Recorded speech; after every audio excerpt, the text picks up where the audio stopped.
And welcome to the City of Muskegon City Commission work session for this Monday, September 12th of 2022. Before we do roll call, I just want to let folks know that if you do wish to speak on public comment, we have public comment forms at the back of the room. It is encouraged that you fill that out and give that to our city clerk. Please provide your name and address and the topic on which you wish to speak. I will not ask or divulge your address during public comment, but we do need it for our records. And so I do encourage you to fill out one of those public comment forms, please. And now, typically for our work session, public comments reserved till the end of the meeting. In this event, for Adelaide Point, which I suspect a number of you are interested in learning about that project and that development, I'm going to allow public comment on that item after the presentation and after the commission has had an opportunity to ask questions of the project principals and staff, and then we'll open it up to public comment before we move on to the next item on the agenda. But we've got a lot of interesting things on the agenda, so you may not want to go away after that first item. So, roll call, please. Vice Mayor German, Here. Commissioner Gorman, Here. Commissioner Emery, Here. Commissioner St. Clair, Here. Mayor Johnson, Here. Commissioner Hood, Here. Commissioner Ramsey. Here. Thank you. All right, first up, we have Adelaide Point Cooperative Use and Development Agreement, and we have Mr. Ryan Liesma leading out tonight with his presentation. Cool. Welcome. So I don't know how many people saw the PowerPoint presentation that I put up this weekend, or the short documentary video. I don't know how many members of the commission saw that. I put together a fairly lengthy, in-depth, detail-oriented presentation, but for the sake of time and per Ms. Mike Sell's instruction, not to be too long-winded, so I'll try to avoid that. I'll probably just go over, actually I think I'm probably going to ad-lib most of this because I've been living it for the past year and a half. We have made a lot of progress since we bought the property in April of 2021. We fully remediated all the environmental factors, huge investment. We have fully redone the buildings inside and out, new roofs, heaters, electrical systems, surveillance, paint, you name it. We've put about $5.5 million into the property since we bought it. For $5.5 million last April, our eye is very much set on the future and where we're going next. We have made, as part of that $5.5 million worth of investment since we bought it, around $3 of that is into pre-development expenses. So that means paying $25,000 to have 4 guys in scuba gear tell you what kind of plants you have at the bottom of the water. It means paying somebody $20,000 to do an archaeological study to make sure there aren't any burial grounds on the site. It's just been a very long, painful process, expensive process, but we are now at the point where we have so many things that we've planned on, that we've figured out. We've created the teams, we've created the product, we've created the services. We've been ridiculously successful so far. We took those buildings from 30% to 100% in just about a year or so, assuming we get the last permit that we're working on with Safe Built. We're ready to go. We're ready to go. Emily and I have sold one of our properties, or in the process of selling one of our properties in Grand Rapids, so that we're well capitalized. Banks like to see that you have liquid funds available, so we're going to make that available to them. But nothing happens until we have a development agreement. And the promises that we have made to the public don't happen until we have a cooperative use agreement. So what are those things in the document that's before the public and that's before the commission tonight? On the development side of things, it's really pretty simple. We agree that we're going to work together to try and find funding. There's a tremendous amount of money that's available in Senate Bill 565, which our local Senator Bumstead sponsored and got passed. It does things like replace the 12-inch main that was going to our property, water main that was going to our property that was shut down many years ago, so we can put in a new 12-inch line. It allows for park improvements. It allows for roads and other infrastructure items. There's also money that we can pursue, like this past week we put together a $1.5 million NOAA grant for doing shoreline restoration. Not all these grants and not all these things we can do ourselves, right? So a lot of the government money that's available requires that there be a municipal sponsor. And so we need the city of Muskegon to cooperate with us on that. The other thing that it says is we're going to cooperate on brownfield items together.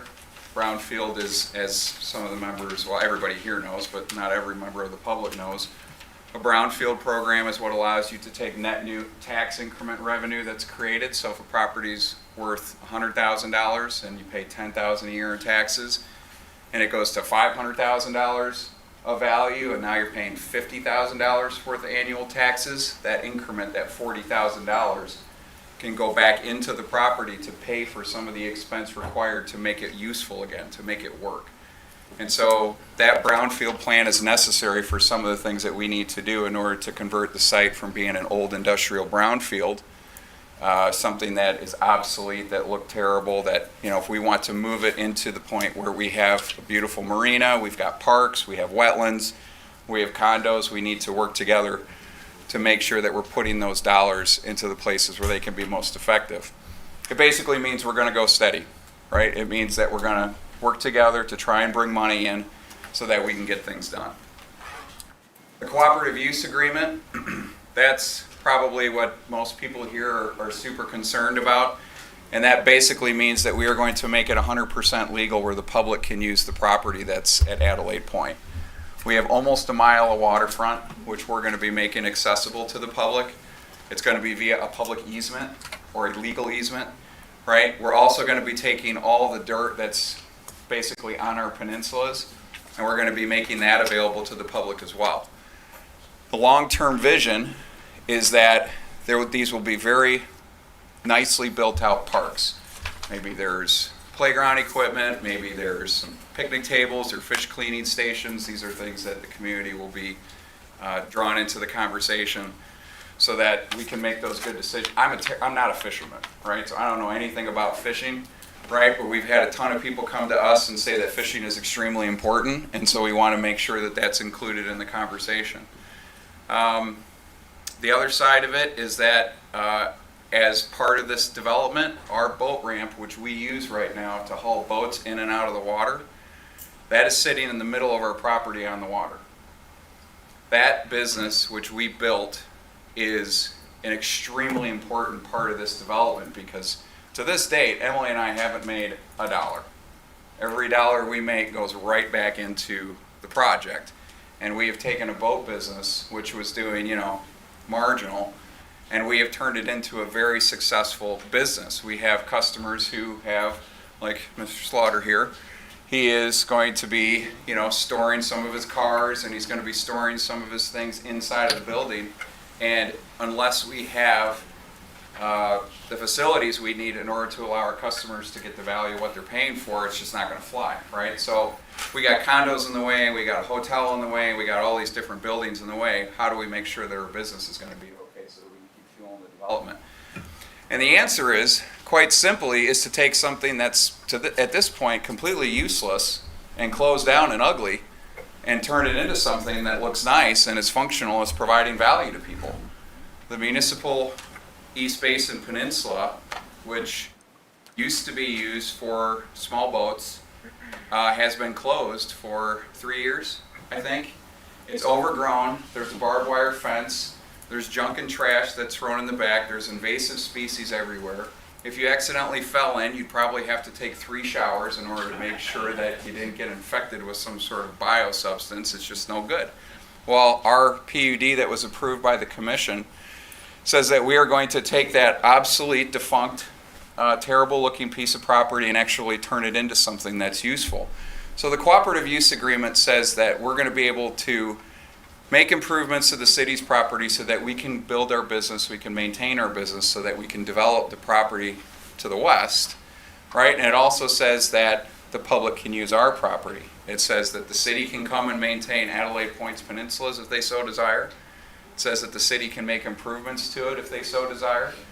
It says that we can come in and we can make improvements to the city's property, and we can maintain the city's property.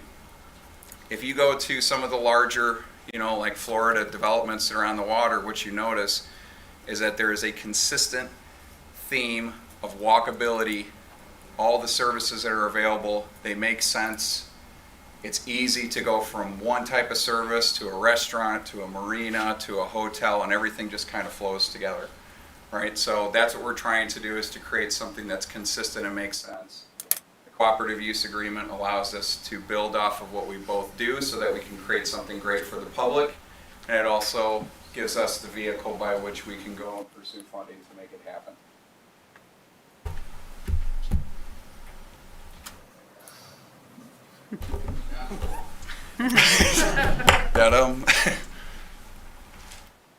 All right.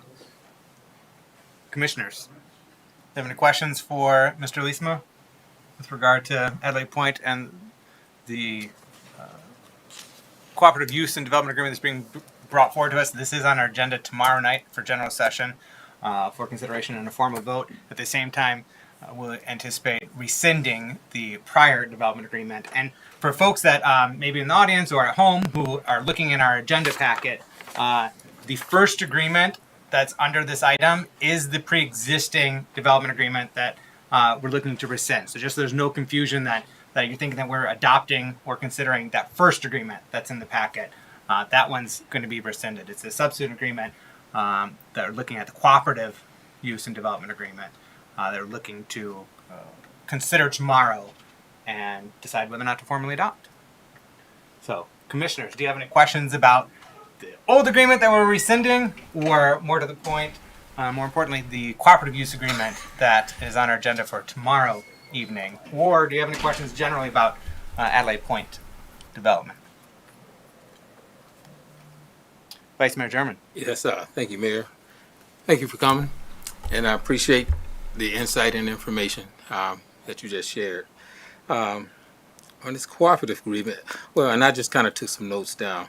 One of the main concerns is this public access.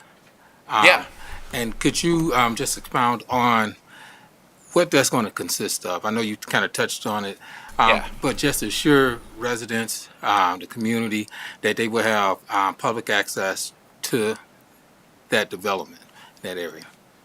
So I think if there was public access only to people that lived in that community, that would really kind of defeat the point. That sounds more like a condo amenity than it sounds like public access, right? So what we're actually doing is, I wish I could highlight this better, but if you see, we have, I'm kind of using my mouse, but the short peninsula that I just drew my mouse on, as it goes across the front of the marina basin, as it works its way up to this peninsula here, as it works its way back down and around to the municipal peninsula, our plan is that that will be 100% open to any member of the public. 100%, right? It could be a lot of people, right? But I'm happy to announce that, kind of to keep the place safe and to make sure that the right things are being done and that it's welcome to everybody and that nobody is excluded. I'm happy to announce that I've worked with Sheriff Poulin. Sheriff Poulin I'm providing him some space right there on the water so that we can make sure that, the place is orderly and safe for everybody. And in that regard, everybody can come to Adelaide Point and use it. And that's really the point. No pun intended. When you say space, you're talking about a spot for the sheriff to actually Yes. have. Yeah, Okay. I'm planning on providing some free space for public safety agencies, Sheriff Department, City of Muskegon Police, and City of Muskegon Fire Department. Thank you. I mean, it's important, right? So Adelaide Point is right in the middle of the lake, right? So if you're responding to an incident, where do you want to be? You want to be in the middle of all the action. You want to be in the middle, right? Right now, they have to jump out of Mart Dock, right? And the City of Muskegon doesn't have a place where they can enforce public safety on the water. It's just kind of a mess, right? So Adelaide Point puts everybody right in the middle.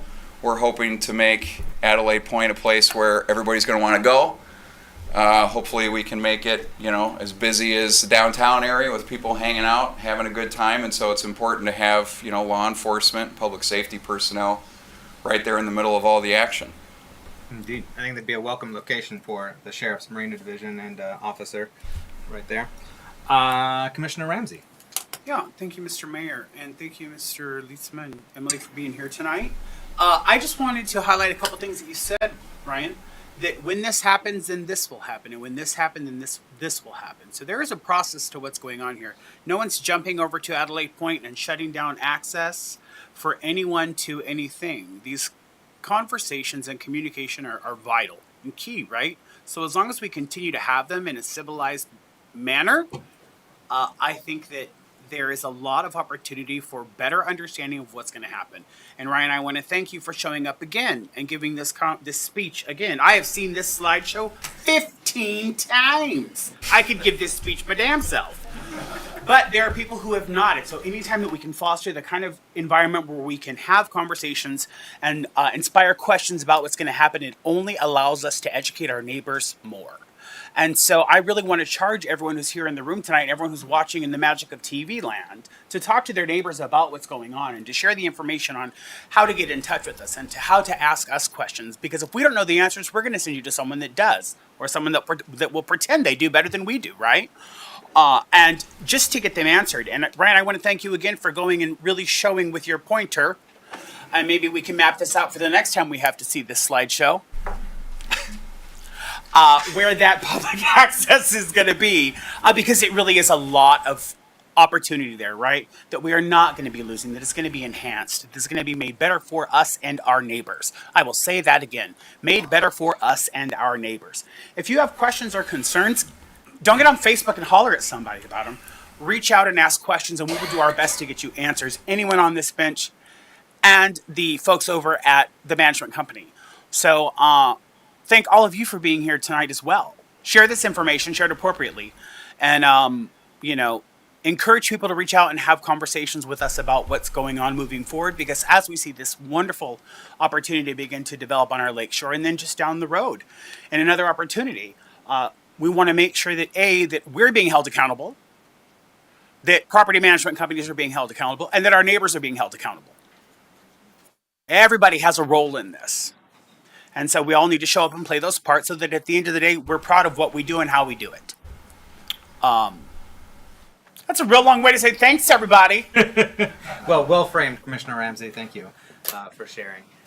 And on that point, though, of it being a process, presently, you're right. It's not, what's envisioned here isn't going to be any imminent loss and no foreseen loss of access. In fact, the present city-owned peninsula is not accessible, very limited accessibility. So sad. And in a very sad and I'm looking forward to tearing that up. that has not seen the level of care and investment that we would like to see, particularly on our waterfront, to make it enjoyable and accessible to the public. And this agreement also envisions adding, not only enhancing that existing public access, but expanding public access with these other peninsulas. Well, but I want to say too, I mean, like right now, there is no legal public access at Adelaide Point.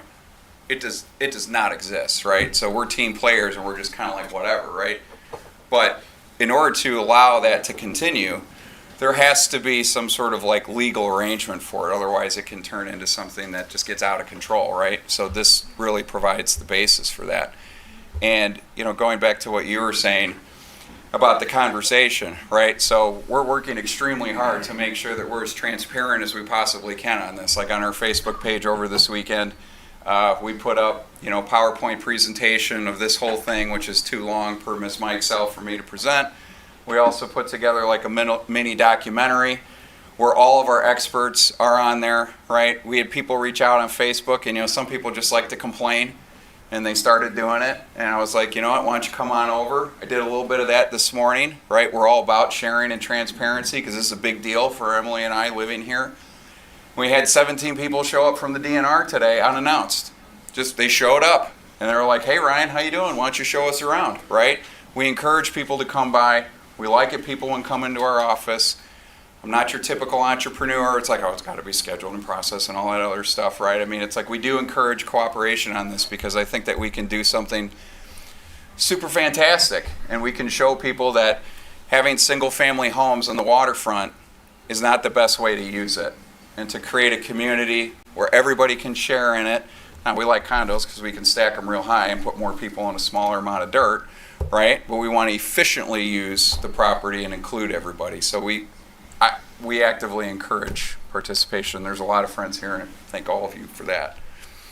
Thank you, Mr. Leesma. I see you, Commissioner Ramsey, but Commissioner St. Clair had wanted to weigh in. Thanks. Mr. Leedsma, can you speak to the bike path? You say that there is currently no public legal access to your property, but the bike path does run True. through Yes. there. Yes. Can you clear that up for us? Yeah, so bike path is not mine. Bike path belongs to the city. It's encumbered by a DNR grant. There's all kinds of layers of protections to make sure that that is never messed with. In fact, our plan is to actually expand that. So we're planning on adding over 200% more bike paths around the property, going up and down the peninsulas, doing bypasses. I mean, there will be lots of options available to the public. And it's one of the reasons that I like AP, right? Because, I mean, you see all these people that are coming by. The public is getting healthier. They're getting outside more. COVID was great for that. And that's a great way for us to run into customers that might need cheeseburgers or kayak rentals or, whatever, right? So it's a foundational part of our business plan to integrate the public.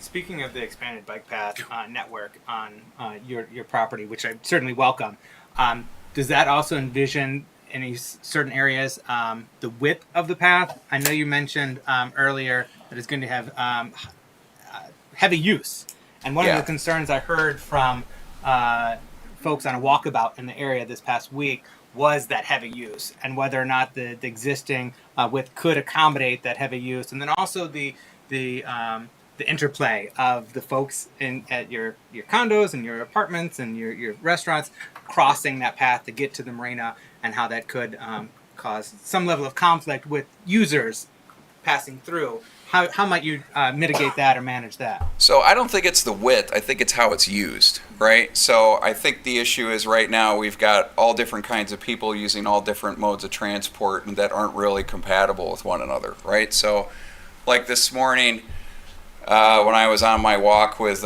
Laura Swenson, right? There was two moms pushing strollers with little kids riding like little scooters, right? They're moving at like 0.3 miles per hour, right? And then later we see there's people coming by on bikes and they're approaching quickly and they're yelling, "On your left," and everybody's confused which left, right?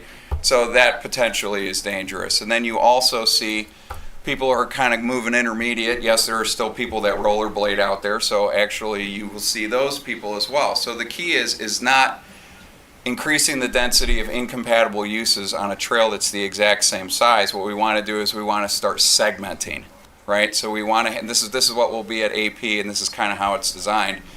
There will be a bike path, but it will be for people with legit bikes, right? And then on our roads, we're planning on putting in, which is part of the reason why there's a certain percentage of our roads that's quote unquote private, because otherwise we couldn't put in like a dedicated electrical lane that's right next to the cars, right? So we want to be able to allow electric bikes, which go even faster, electric carts, things like that, because they go at different speeds, right? And then you also have sidewalks, right, where people can walk.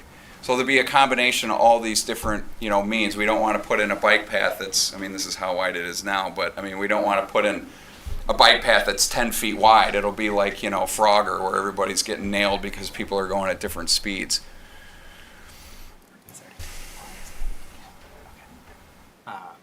So it is already 10 feet. We're going to retain it at least 10 feet, just to clarify, so there's no confusion at home. The other thing I just want to clarify, so there's no confusion at home, with regard to the reference of it being private roads. They are private roads, but publicly accessible. We've guaranteed that as part of the planning and development. I just want to clarify, so there's nobody at home that's 100% saying true, this is right? a private gated community. I want to It's 100% true. potential confusion. So what it is that the private roads, which everybody can use, is their one way, right? And it has angle parking on both sides. And the reason for that is because it's safer when people are walking around. Right now, a city code road has to have cars going in two different directions with standard curbs and small shoulders, right? Well, that's a great way to get hit. But if everybody is going one way at slow speeds because there's cars backing into traffic and they're safely going into angled traffic, now you can start intermingling people who are walking, golf carts, e-bikes. Plus I figure that, people that are going to be living at Adelaide Point, they're going to really like the idea of taking their golf cart from their condo to like their private garage or something like that. So it's just it's the most efficient way to safely move people around. But there's no gates. I love the incorporation of the electric vehicle infrastructure, both for cars and boats. I love that you're incorporating that into your marina. Exactly. Build out for the future of electrification. I mean, that's really important too. I mean, like hull technology hasn't really advanced in the past 20 years or so since Reggie Fountain invented the stepped hull, right? But motors have advanced to the point where they're enormous and they're loud, and we're all moving away from these high consumption motors to something that's more efficient, right? So hydrofoil boats like Capella's, and having fast chargers that can charge a boat in just a very short amount of time, that's the future, right? So we're trying to integrate that as well. And you're also incorporating solar power throughout your development as well. Yeah, so solar power is just a fantastic business idea for a number of different reasons. I mean, it's not, I started Adelaide Energy about 3 years ago when we put it on all of our commercial buildings. I think today we're still the largest private owner of solar arrays in the state of Michigan. And we're able to produce energy for 4 cents a kilowatt hour after paying the bank, right? So nothing in, and it costs us 4 cents a kilowatt hour after we pay the bank. It's amazing, right? It's 15 to 17 cents per kilowatt hour. And the other thing is that people like going to places, and they like purchasing things from organizations that are sustainable. Like in our particular business, on average, you get an extra $1 per square foot in rent per year if you have renewable energy. Right, so you're saving a whole bunch of money, plus you're capturing more revenue. So yes, we're going to put it on everything that we possibly can, including the dock. Yeah, capitalism, sustainability, it all goes together if you do it right. Excellent. Yes, just a couple of the environmentally mindful features of your development. You have the mass timber construction, and then you do also have an emphasis on energy efficiencies throughout. Yeah, for sure. I mean, it's kind of a general theme, right? So, I mean, there's a lot of new ideas that are developing in society. Like one of them is, inclusiveness, people being together, not separating people into homogenous groups, but actually integrate. This is something that the public wants and that we're moving towards as a society. They value that. They appreciate that. The other thing that's happening is, obviously sustainability is on everybody's mind. Companies are making commitments to reduce their carbon footprint. I call them the feels, right? So it makes everybody feel good to feel like they're in a heterogeneous group of people. It makes people feel good that they're in an environment that respects the environment. No pun intended.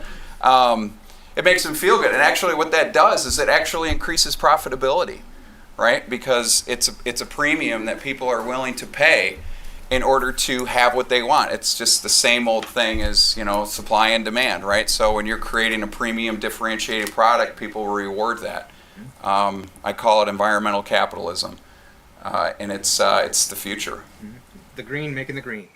That's exactly what's on our website. It says make green with green. So Okay, yes, really? it's true. It's 100% true. Commissioner Emery? I do have a couple of things.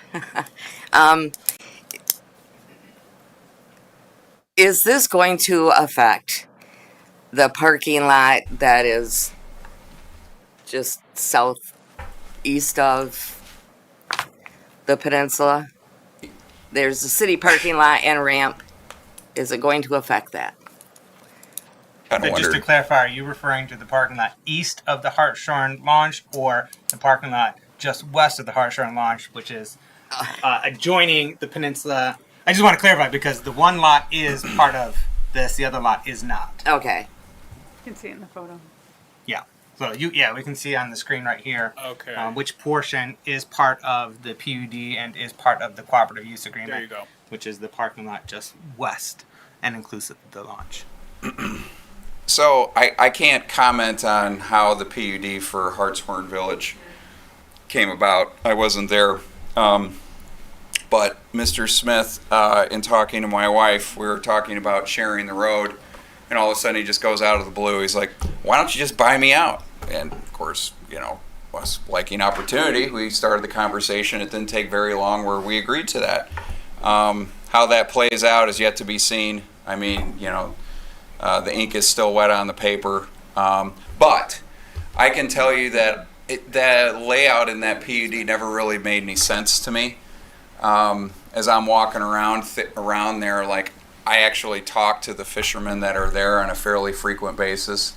They like it, right? I mean, I don't see any reason to take it out. It's not my plan to take it out. In fact, I talked to Sid about it, and I said maybe, we just need to put this whole thing on hold for right now, because I can't tell you what I'm going to do with it, once we really fully my focus right now is we got to haul the mail. We got to get that marina started right now, right? Because all the boat contracts for who's going to go on what slips, they go out November 1st, right?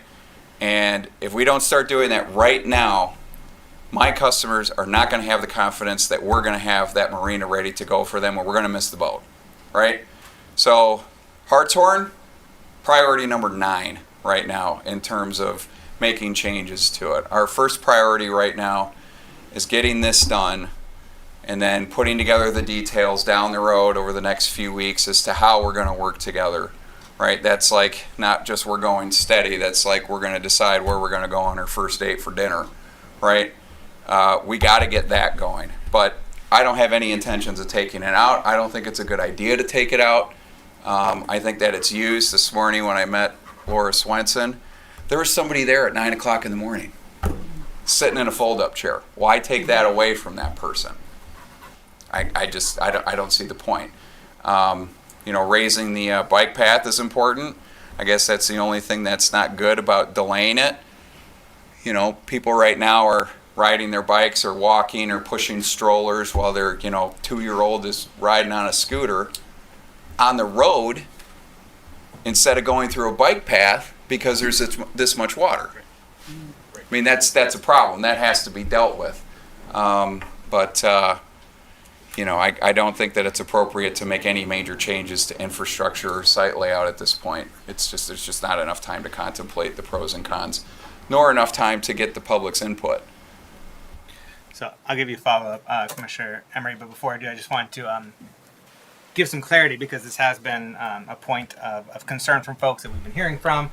There was an outstanding permit that was pending with Eagle. I'd spoken with our DPW director, Leo Evans, who's the applicant for that permit last week, and conferred with our development services director, Jake Ekholm, as well as our interim city manager, Leanne Mikesell, on that. And given that so much was in flux with that, and the reason for the impetus for that permit was to move the bike path, as Mr. Leesma just mentioned, to get it out of the floodplain so it's no longer submerged in that area, so it's better usable. But there is a good amount in flux over in that entire area. Nothing set in stone as to how we're proceeding. And talked with Mr. Leesma as well and his interest in retaining that, and conferred with some commissioners also who have heard that it's important that we retain that type of access. No access generally was being lost. It was always going to be remaining city owned and publicly accessible, but the use was anticipated being changed with the prior PUD, in that it would be returned to a grassy area, still accessible, both on bike path, on foot, as well as if you were to drive to the parking lot just west of the launch ramp, you could still get to this area that's overlooking Muskegon Lake. You just, in the previous PUD, you just couldn't necessarily, it wasn't envisioned that you could necessarily drive right up to it. The thought was that could be replicated elsewhere, but in that particular area, you wouldn't be able to drive right up to it. There is some very legitimate concerns about the quality of accessibility there that the community has, as well as our commissioners have, and so we're keen on preserving the quality of access that allows people with mobility challenges to be able to easily access that. And so I did ask our city to suspend that permit application while we sort that out, and further get feedback about usage, further refine plans for how to move forward, and our staff agreed that was a sensible approach. Mr. Leesma agreed that was sensible, and the current owner, not of our bike path, but of the property just adjacent to that area, I thought those sensible as well. So just know that permit has been suspended and nothing is imminent. And even if the permit were to be approved, nothing would be imminent in that regard. It would have to come to the commission for actual implementation of that in and of itself. So if some of you folks are here about that issue, just know that permit has been suspended for the time being.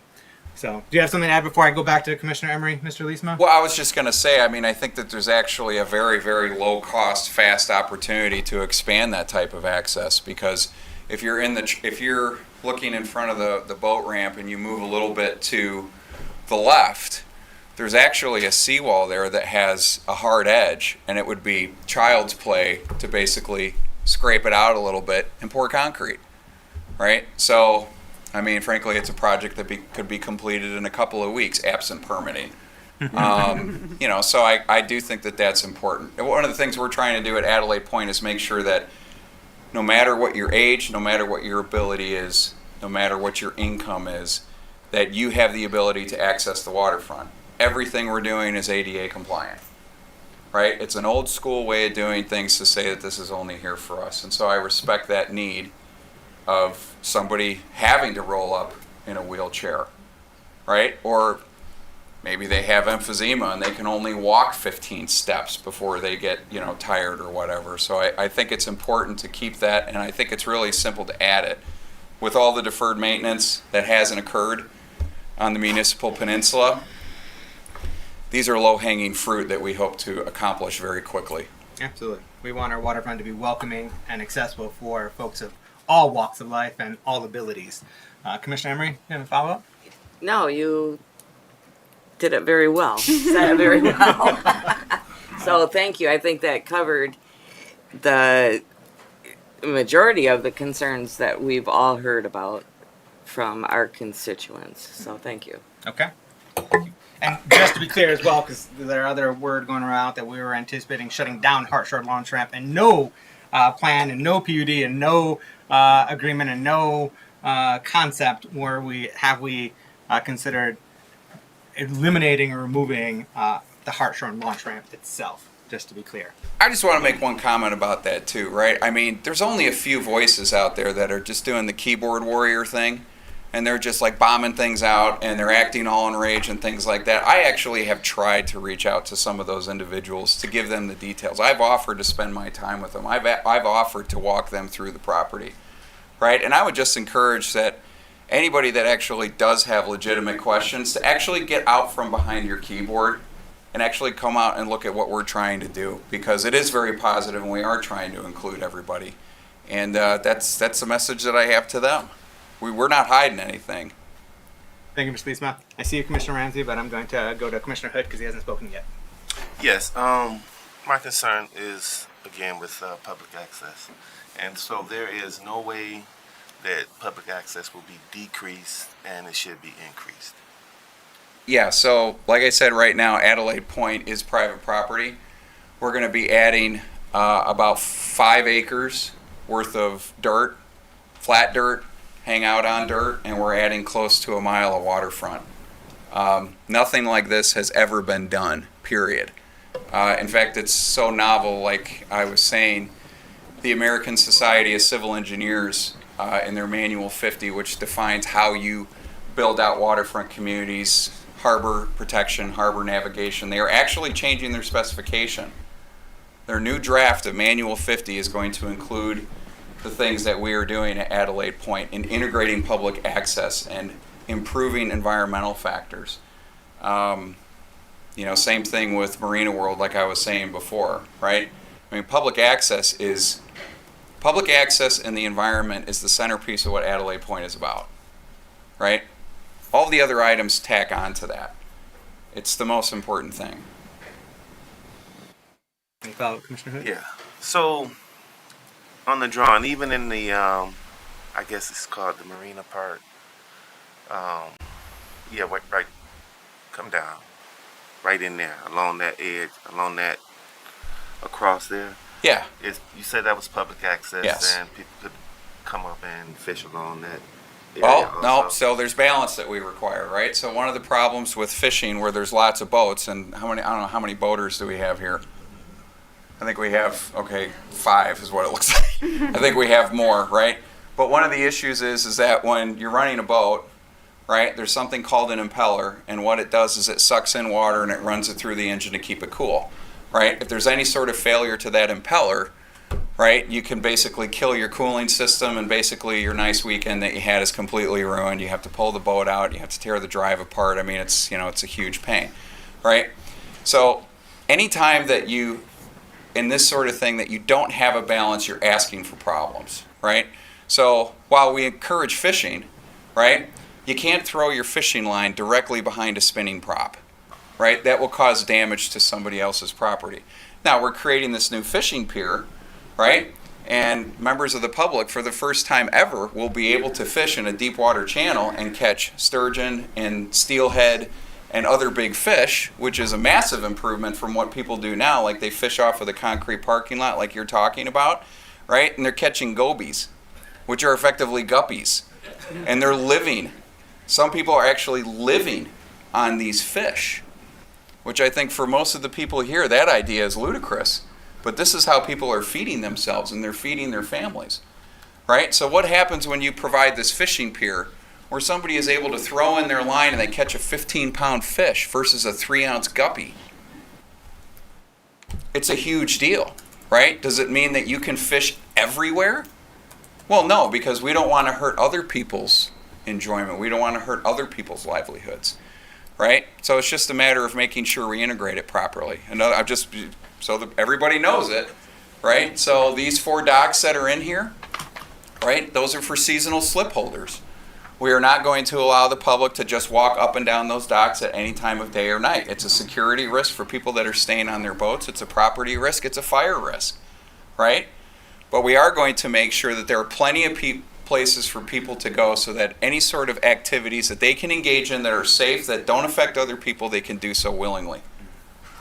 Thank you, Mr. Leesma. I know you were just making, I'll go back to you just a second. I know you were making a point, but I just want to clarify, we are not, fishing Lake Sturgeon is not encouraged or permitted. They are I'm not protected. a fisherman. So, I know you were just making a point, I don't know. but we are not encouraging or welcoming the fishing of sturgeon or the removal of sturgeon from our waterways. Last time I went fishing, I was 9 years old, and all my cousins went to the pond behind my house, and they all threw in their fishing poles, and they all caught a fish in like 5 minutes. And I sat there for 3 hours Oh no! and How didn't did you catch a manage? thing. And since then, I've had no interest in fishing. So, but that's why we talk. So, no sturgeon. I learned something today. Thank you. Commissioner Hood, one more follow-up? Good point, Mayor. Sturgeon. But no, I wasn't talking about, along the docks. I was just saying that area there, so you got the square, well, something like a So square, along the shore. Right. along the shore. Well, yeah. So I'd go to the west side, right? So I mean, again, it'd be a bad idea for us to throw a fishing line, into where the boats are at. Right. But on the western side, absolutely, right? On the eastern side here, absolutely. Up and down here, this isn't available at all. So Both sides. You are going to allow, and I'm sorry to interject, Commissioner Hood, but I just Oh, want no, to you follow up good. in that same vein, because we anticipate having a fishing pier on the city's peninsula. I don't see an A5 for fishing peninsula necessarily on your peninsula, so I just want to clarify, we will be permitting fishing from your piers where, it's not going to interfere with the boats, Yeah, so, west I of mean, the western ye- peninsula and east of the eastern peninsula. Yes, but I mean, the fishermen that are there right now, they're throwing their line off the east side of the East Peninsula, and they're throwing their line off of the west side of the West Peninsula, because in that Pretty open basin, right now, it's all filled with starry stonewort, which is this invasive species. It's like, this thick, it's terrible, it's like carpet, and all they can get is goby, right? So they're already fishing on the outside, but, like Sam, if he's got his boat there, So could you we don't want to also wreck Sam's boat. clarify then for the western peninsula, the one that is essentially going to be built and expanded, because that doesn't currently exist, which is like a little bit of a nub of a peninsula, and you're looking to expand it to accommodate this marina. In the map that's for Exhibit A, with regard to the easement, in the cooperative use agreement, does not show the extension of it. So is it fully your expectation that that entire peninsula will be accessible and I don't know about my fellow commissioners, but I prefer a map that reflects that in the agreement as well. Yeah, so the plan and intention right now is that everything from that peninsula moving forward all the way up to the fishing pier is going to be publicly accessible. That is a conversation that I'm having with Eagle right now. So one of the things when you are taking open water, and in this particular case you're putting in a breakwater, right? That's a sealing in of public trust waters, and there's a lease that we have to get for that, right? And this is an exceptional project because there's not a whole lot of structures that are being built like this, period. Like, this is the first major marina construction project that's happened in the state in 30 years, right?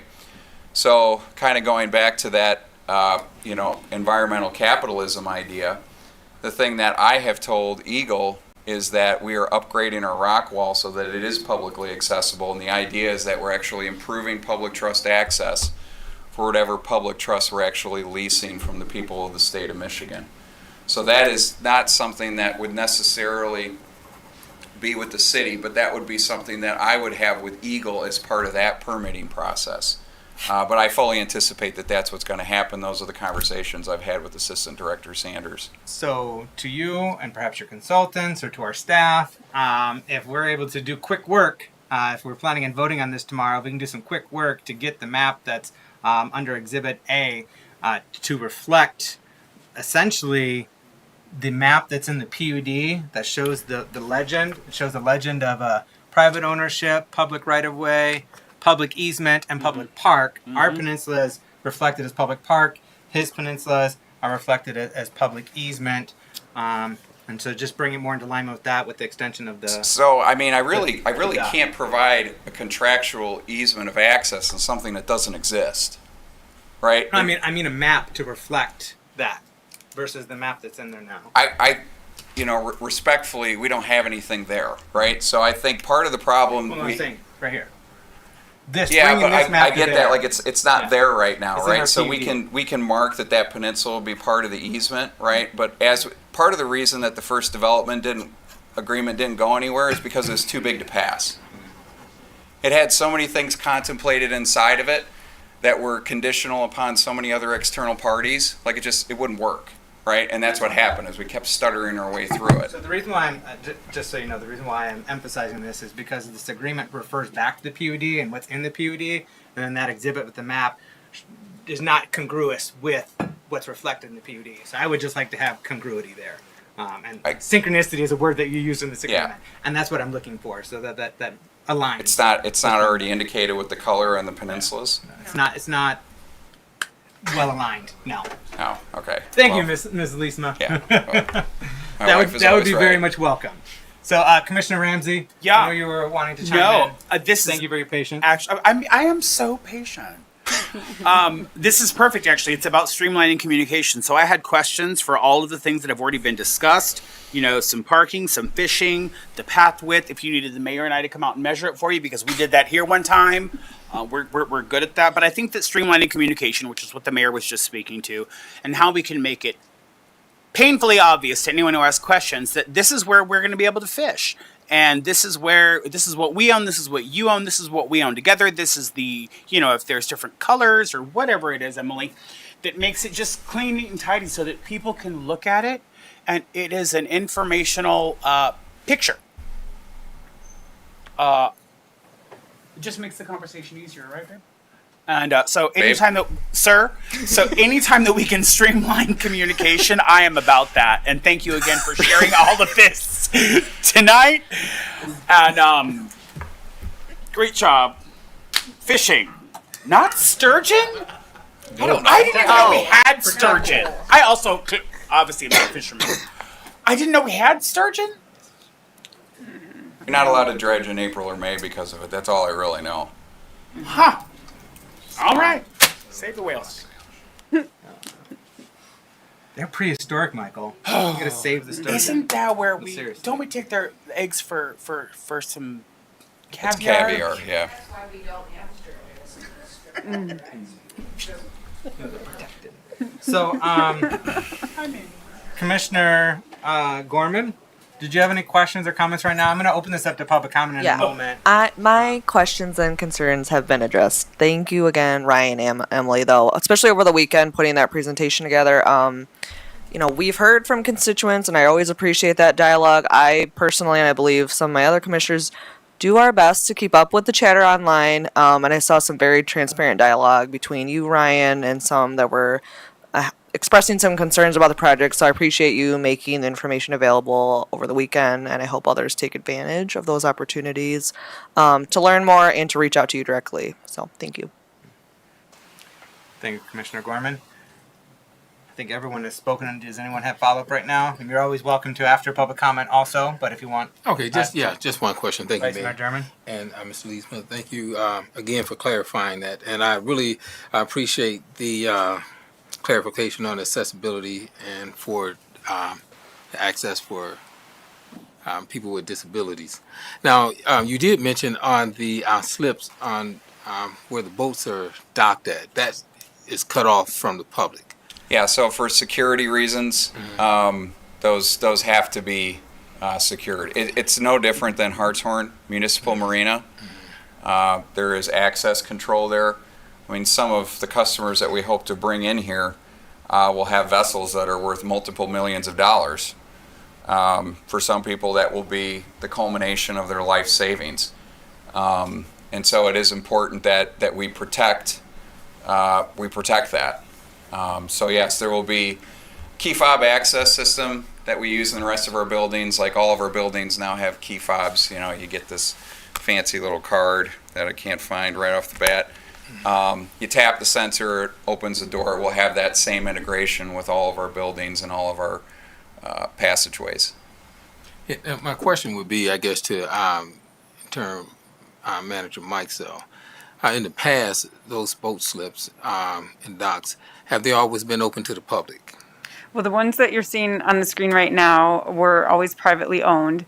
But if you're talking about Hartshorn Marina, that has always been only open to people that have slips. They have slips, okay.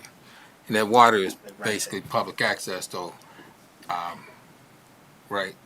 That's gated peninsula. It is. Gated, okay. So, Yep. Presently, we're going to ungate it. Okay, because That's I was part going of to say, how can you privatize something that's public? And I'm specifically talking about the area where the water's at. So, Well, that's what this agreement is for. right. To show, that we're getting a benefit and the developers are getting a benefit, and how we're going to share that land to make sure that the public does continue to have access and improved access. But just not to that area right there. Which Having area? access to the area where they can go in, where the Right, boat slips and stuff like that. that's never been open to the public. so I would say this, why would they want to go there? Right? Because the better fishing is on the sides. The better fishing is going off of the wall.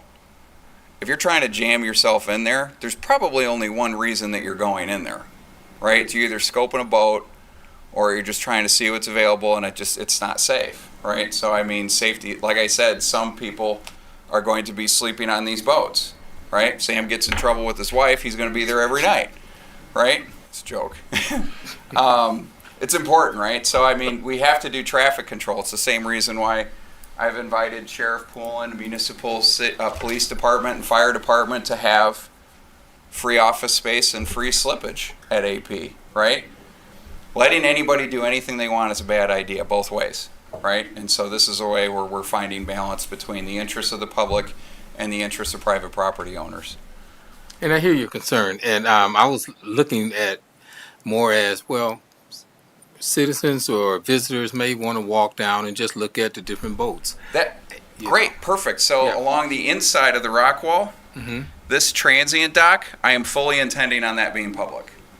I do believe that's a good idea, right? So if somebody wants to now, here's the thing. If you decide that you take your boat from your home and you decide to go to a hotel or resort, you're parking in somebody else's parking lot, right? There's a degree of this isn't your own property, right?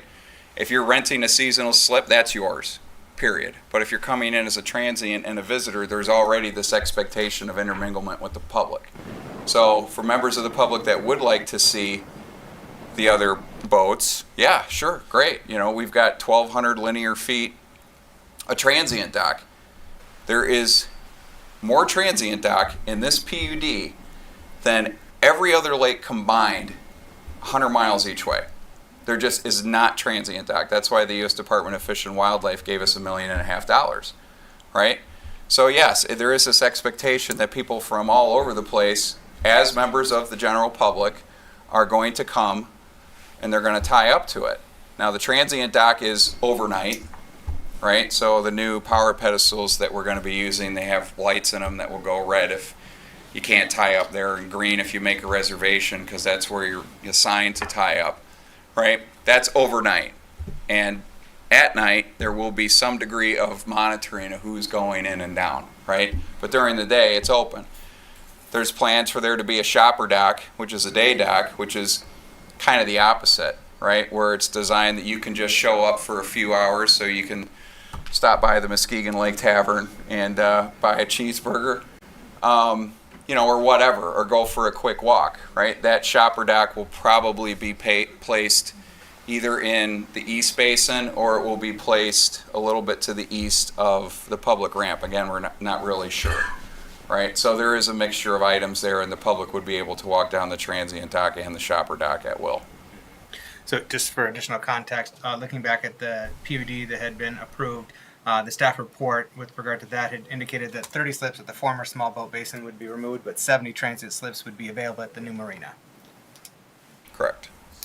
So, any follow-up, Vice Mayor Jim, right now? No, thank you. All right. Yeah. We're going to open this up to the public. Thanks, public, for your patience, and glad I'm not having to make you wait even longer till the end of the meeting to weigh in on this. So we're going to open up to public comment on this item right now. You have one? Yeah, I got one more comment. I just want everybody to know here, and I want to thank Leanne Meixel for helping to work out this agreement with me. It's actually been a very productive experience. We've made a lot of headway. It's gone great. We kind of hit some starts and stops and stutters and things like that, but we would not be here if it weren't for Leanne, and so I want to publicly acknowledge her as part of this process. So. You're welcome. Thank you, Ms. Leesma. If you've not already submitted a form to speak, there's still time to do so if you want to speak on this item. They are at the back of the room. Complete that and hand that to our city clerk down there and Mish. First up, we've got Mr. Craig Person joining us from the McLaughlin neighborhood. Oh, I see you stepped out of the room for a moment. So we're going to move on to Jamie Cross joining us from the Nelson neighborhood. Welcome. You have up to 3 minutes to provide remarks. Okay, we're going to see how that works. So, good evening. I'm Jamie Cross, and Just to clarify, just pause on the time. Just to clarify, Jamie, you're still welcome to give comment at the end of the meeting on other items. So okay. Here you can I'm speak gonna about try LA my Points. If you got best. more to add about something else, you're welcome to do so at the end. Okay, I'm going to try my best to keep it where you need it. So, I just, every time I talk about development along the lakefront, I want to talk about the lake a little bit and the history of the lake and the legacy of the lake and the contamination, the damage that was done by development here. And I want you to also think about the people that worked in those industry that also, from foundries and stuff, also had health issues. So I want us to think about that, and I want us to think about the $80 million that went to restore the lake. A lot of that was public funds, and the reason why it happened is because of the public, because of the partnerships and the public that were able to make that happen. So I always want to keep that in mind as we're talking about public access. So public access is a no-brainer. And so for these developments, the public access, there is great opportunity, and I appreciate that. With the Adelaide Point PUD, there's some excellent things, and I've talked about this before. Dark sky lighting, the green roofs, the solar and the other things. More of that. Muskegon, please, more of that. I want to see more of that. My concerns, my overall, just general overall concerns with all the developments and what's going on, and I appreciate what you said, Commissioner Ramsey, about opportunity, but there has not been a meaningful way for people to engage with these developments. And I've asked multiple times to have public forums or some kind of conversation together as a group with the city, with the developers, with a presentation. Today, there's a presentation by the developer, a discussion by the commission, but the public is sitting here and we can't talk.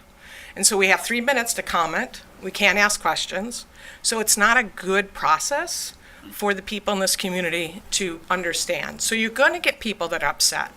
And a good example of that is the permit that the city submitted that nobody saw. And when I pulled it and saw it, and I saw that they were moving the parking lot of the people that sit there and fish and with the boats, with their trucks, to be able to put them in the public boat ramp, it's a concern, and people were concerned. You've got people that fish there with mobility issues. So so nobody knew that, and that's why people were upset. This is a place that they belong. I talked to Leo. We are losing more than 50% of the spaces for the trucks and the trailers, and you're going to have and that's with the Adelaide Point development. So these are the questions that we can ask in a forum where we can be together and review things. You guys have so much in your packets. Those things are so detailed. It takes time and energy. And I watch the permits as they come through, so I know when they're happening, and then I review them. That's just one piece of city work. So I'm going to just keep going really quickly, because in the agreement, the last agreement, and so this is the opportunity that we don't have. I'm trying to talk, and I don't have opportunity. So in the last agreement, the first one, there was some statements around closing peninsulas for events or other things, and I just want to make sure that I didn't see it in this agreement. So I'm glad to see that the public access will always be permitted. There won't be private events on these that close them down. The other thing is, I just want to mention, so if everybody steps away from the agreement, properties go back to the owners, but I want to know if that includes the piers and the public easements, because, and I saw it in Adelaide Point's Facebook page on July 1st, that there was $1 million appropriation that was going to go to build that wall to that left arm. So I just want to make sure that we're not losing public access just because we decide to step away from agreement if we're using public funds to build something. The bike path, just really quickly, I'm glad to hear that there's concern about the different users, but I'm thinking about people with boats and trailers and people with bikes and people walking and people, there needs to be some separation, and I know it can be worked out. I just want to point it out. And then that's kind of my main, I have more, of course, but those are my main concerns, is that we really need to engage the public better. This process is not, it's not working for what we need it to. Welcome you to give more comments at the end of the meeting. And I agree with you on the benefit of forums. I reinforced it and reiterated that with our staff, and particularly with regard to waterfront access and developments. And would like to see more of that happen. I know we did that with Harper 31 recently. I thought that was beneficial and productive.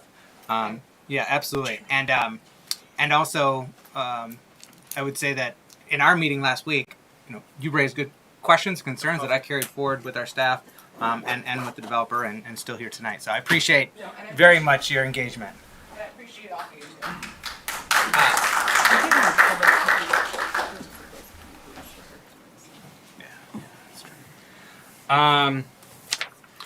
Craig, you're up next. Well, you were the first to deliver this. I called you first. I You had to stepped use the out. restroom too, right? We're gonna, yeah. I held on as long as I could.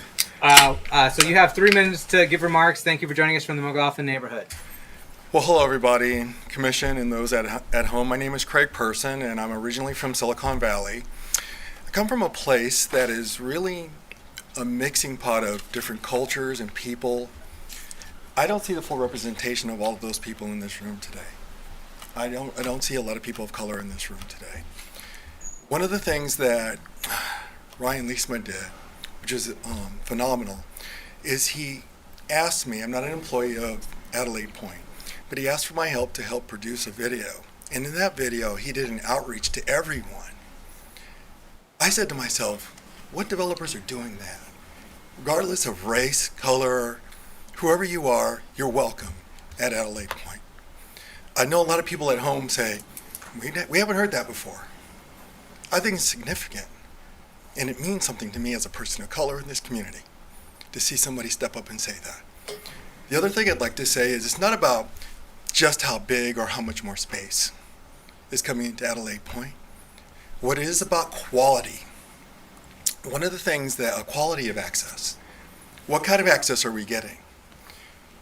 I saw some people maybe not connect with that some people are sustaining themselves from the fish that are being caught. Those gobies, I'm not a fisherman either, so I'm going to make some mistakes, but they're only this big or however big they are. So what I got a chance to do to help Ryan produce this wonderful video is talk to the experts.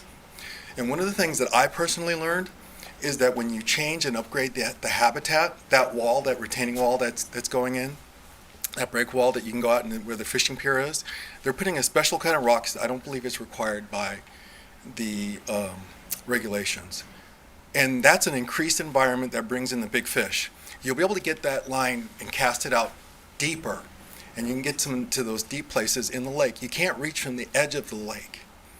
If you're a photographer, you know a lot of these developments obstruct the lake, and you get to see everybody else enjoy the lake but you. You're lucky if you can reach over the right way to get to the lake to take a good picture. You'll get the best spot on that fishing pier to stand out and oversee the lake and take some amazing pictures. Who does that? Most people go out to Pure Marquette to do that. I'd like to see some sunset pictures on the lake and some pictures of people in boats that are a little closer and people fishing right there at Adelaide Point. The wonderful thing I've discovered now, I went in as quickly and as hard as I could to do this to help Ryan with this documentary. But when you're rushed to do something like this, one thing I want to tell you is that he has asked everybody to leave comments. So go in, he's going to respond to it. It's only 15 minutes, and I promise you're going to learn something really amazing if you watch the documentary. It's available on his Facebook page. Ryan has asked everybody for feedback, and thank you for your time. Thank you. Appreciate you joining us tonight. Next up, we have Ratan Khatri joining us from the Nelson neighborhood. You have 3 minutes to provide your remarks. Welcome. Hi, good evening, everybody. Good evening, Smith. And so I'm currently residing on Peck Street, and full disclosure, I do have a reservation at one of the new condos that are going to be developed over there. But having gotten to know the Leesmiths over the last year or so, and their integrity and their approach to the business model that they have is quite astounding and amazing. But I'm looking forward to this development, not just for myself, but the activity, the economic activity that this is going to generate for the city of Muskegon and Muskegon County is just, I don't think we can calculate it yet. The boat slips revenue, the businesses, the employees, the tax revenue, the taxes that'll be generated from all these developments, it's going to be just a huge step forward for the city of Muskegon and Muskegon County. And, money isn't everything, but money's needed for everything. So, with the schools and the streets and everything else, I think it's going to be a great asset to the city of Muskegon and Muskegon County. I used to fish years ago, but maybe I'll take it up again. I don't know. Not the sturgeon. No, not the sturgeon. Not the sturgeon. So, but anyway, I'm really pleased about this development, and I think it should go forward. And I think they're going to do a phenomenal job. And the public access, I didn't even know about as much of the public access till I saw the video. But the breakwater that's being created and the other peninsula, I think that's going to provide an amazing, amazing spot for people to have access, to walk and to fish, or just take pictures like Craig said. Because you can't really do that at Pier Marquette. You can walk out to the lighthouse, but it's real difficult with the waves and the swimmers and everything else. So I think that's going to really increase the amount of access, and because right now, before they took it over, it was just an industrial site and nobody really went there. It's not safe, it wasn't clean, and I think they're going to only enhance and improve the environment over there, and I'm all for this project. Thank you. Appreciate you joining us tonight. Next up, we have Michael Poulin joining us from North Muskegon. Are you joining us as a resident, or are you joining us as Sheriff Poulin? Or both? Both. All right. Both. Welcome. You have 3 minutes to provide remarks. Thank you very much. I actually would like to I'd be honored to say I'm the representative of the NIMS neighborhood, but we know that's not true. Though I did grow up there, my parents still live there. Your parents are still there. Yes, they are. You know, the things that I'm hearing today, and for those of you, I mean, that do know me, you know, I'm Michael Poulin, resident here in Muskegon County, also the county sheriff. And we're hearing so much about collaboration, and you know, through my campaign slogan was community, not politics, all right? And it's really about that community benefit. And it was a while ago, actually, when I ran into Ryan and Emily at a restaurant, and we kind of had a conversation about our Marine Patrol and you know, kind of what was going on with that. When I took office in 2017, we had some large equipment that the sheriff's office had. Their Firehawk boats, our largest, a 32-foot boat, and it wasn't being used properly. I made it a goal to work with the city of Muskegon, actually any municipality that had waterfront property. And so what we did is we took our Marine officers and we trained with the fire departments in all those municipalities, including the city of Muskegon, on how to use that equipment should they need to use it, because these are fire boats that we have, and I thought it was proper and appropriate to do, and we did that. We did have our boat at the Hartshorn Marina originally, which was a great asset for the city of Muskegon because it actually placed that boat location between two firehouses, almost in equal distance for responding units, and it really would have worked out well. You know, I don't know if it was high water or when it happened, but we're no longer able to stay there. We ended up going, Mr. Max McKee was graceful enough to allow us to put our boat at their property along with the city fire boat that's there. And I think we all can agree, I think we all should follow Mr. McKee's playbook on community benefit for his support for law enforcement, the things that he does for the kids in our area, the kids' crews. I mean, you can look on their Facebook page and just see everything he does for this community. And we're very grateful for the opportunity we've had to be there. But when Mr. Lietzman and I started talking about this central location and the opportunity really for some office space for my Marine officer, our full-time Marine officer is just one individual. We work with, then we hire seasonal employees throughout the summer to work part-time in our Marine unit. This is just going to be really, I mean, because, well, the county bought Baker College. I think everybody's aware of that. This is going to be a very nice move. Our law enforcement division, it's not that big of a move, maybe another block and a half, if you will, but it's still further east. All right. So as this individual's working, we keep our boats in the water through November, through the end of November. But if there's an emergency, he's coming, you know, across the highway and over. And this is just going to place that individual in a strategic position to benefit our community and everything that we have. And so, I wholeheartedly, you know, as your sheriff, support this. I think it's going to be a great idea. As an avid boater, another place to go to get dinner, I support also. So, thank you very much for your time. Excellent. Thank you, Sheriff Poulin, for joining us tonight and sharing your perspective.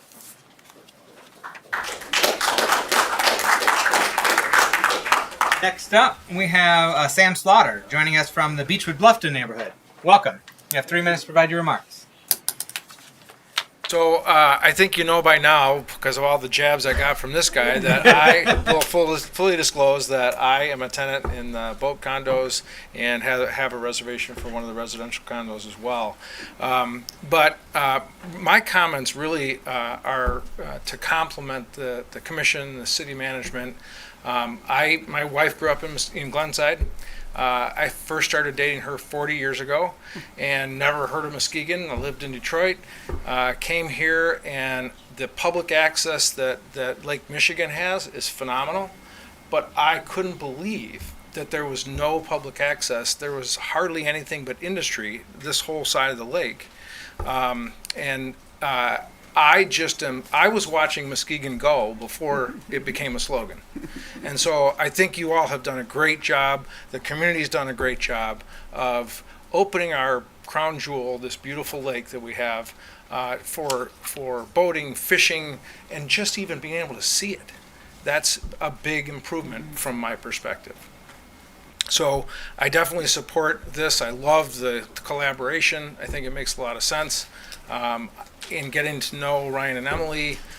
Their vision is amazing, and the things that they're doing are what we're all going to be doing down the road, but the things that they're doing are really novel here in the city of Muskegon, which is another great advantage. So I don't need a whole 3 minutes, but thank you all, and thank you guys. Thank you. Appreciate you joining us tonight. You're right, it has been quite the transformation of our lake and the shoreline.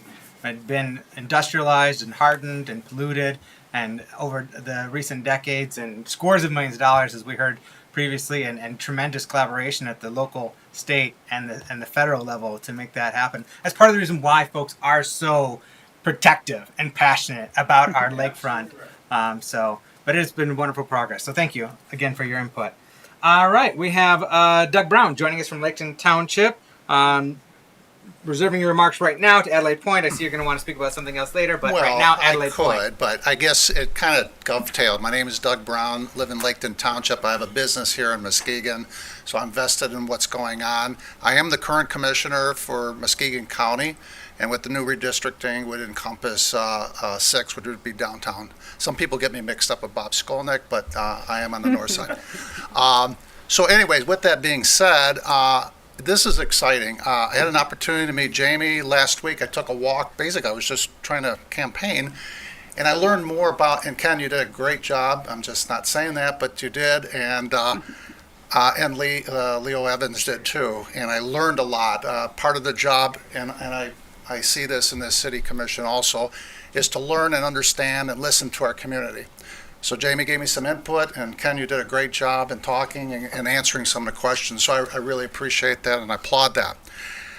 When I looked at the agenda, I've been threatening to come to one of these meetings for some time, so when I looked at the agenda and I saw Adelaide Point and knowing a little bit about it, this is an exciting project.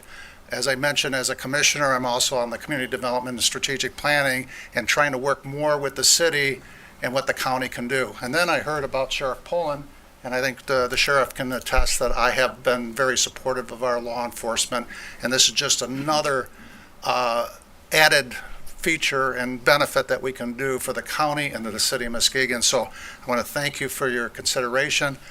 This will be a wonderful project. I was told once that this is probably one of the most beautiful points in Muskegon Lake, and I think everybody here would agree with that. So let's use it wisely. And I think Mr. Leitsma had some really good points about the public access and addressing those issues. And I am a fisherman, and I know Michael, Mr. Ramsey, that no sturgeon. We'll have to get some no sturgeon. Maybe caviar, but anyways, that's part of sturgeon. But anyways, thank you so much. I hope, and I know you'll do the right thing. Thank you. Thank you for joining us tonight, Commissioner Brown. Michael Howeisen, were you wanting to speak on Adelaide Point, or okay? Just wanted to clarify. I wasn't certain. Welcome, joining us from the Oakview neighborhood. You have up to 3 minutes to provide remarks. Good evening, Mr. Mayor, Commissioners. Commissioner Ramsey, you mentioned something earlier, and I'm going, have I ever not came here to make a point to you? No. Have you known me not to? This project that you are doing here should be the standard for the lake. Always. As I've talked with you before about public access, because that's what I hear a lot when I'm knocking on doors, we need to maintain our public access. And this is a shining example of how it should be done. I urge you to continue to work with this project, see it through.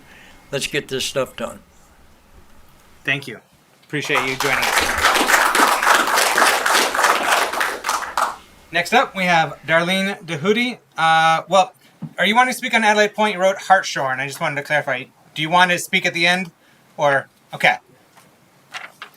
And then we have Jack Page joining us from the Beechwood Bluffton neighborhood to speak on Adelaide Point. You have to 3 minutes to provide remarks. Welcome.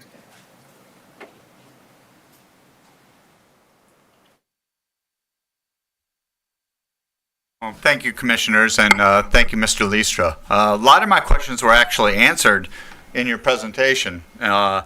And frankly, I had a lot of concerns, and a lot of them have been answered. So I appreciate you coming through with that. One of the things I still have a concern on is, and not to continually sound the same thing, but how does this agreement relate to our charter parks agreement? And because when I hear you words in the agreement with saying things like exclusive use and things like that, then I fall back to, well, shouldn't this go before a vote of the people to be approved? If not, it probably technically doesn't fall under charter parks, but it just when I see words in phrasing like that, it makes me wonder. Some of the things I have is wording in the agreement. A lot of the wording in the agreement says, may or can, and not shall. What guarantees are there moving forward that if Mr. Riestra decides to sell the project or things like that, would those public access things continue to go forward? I saw all the outlines of where public access is, and it looks like a lot of expanded public access, which I applaud hugely. A question is, where are we going to park them? Where are we going to park all these people for public access? Is there a designated place set aside, or is parking going to be so far away from the development, which it kind of becomes non-public access because you can't physically get to the place? And one of my other last points is, well, actually that one was taken care of with the fishing pier and everything, because I was concerned with people who could not physically go up and access to, when we're losing that parking lot, which was so close to where they could get to the lake, would there be sufficient public access? And the way I see it laid out, I think there is, as long as we have enough public parking to park all this public access. That's it. Thank you. All right. Thank you. Appreciate you joining us tonight. And then finally, we got one more public comment, Mr. Liesma.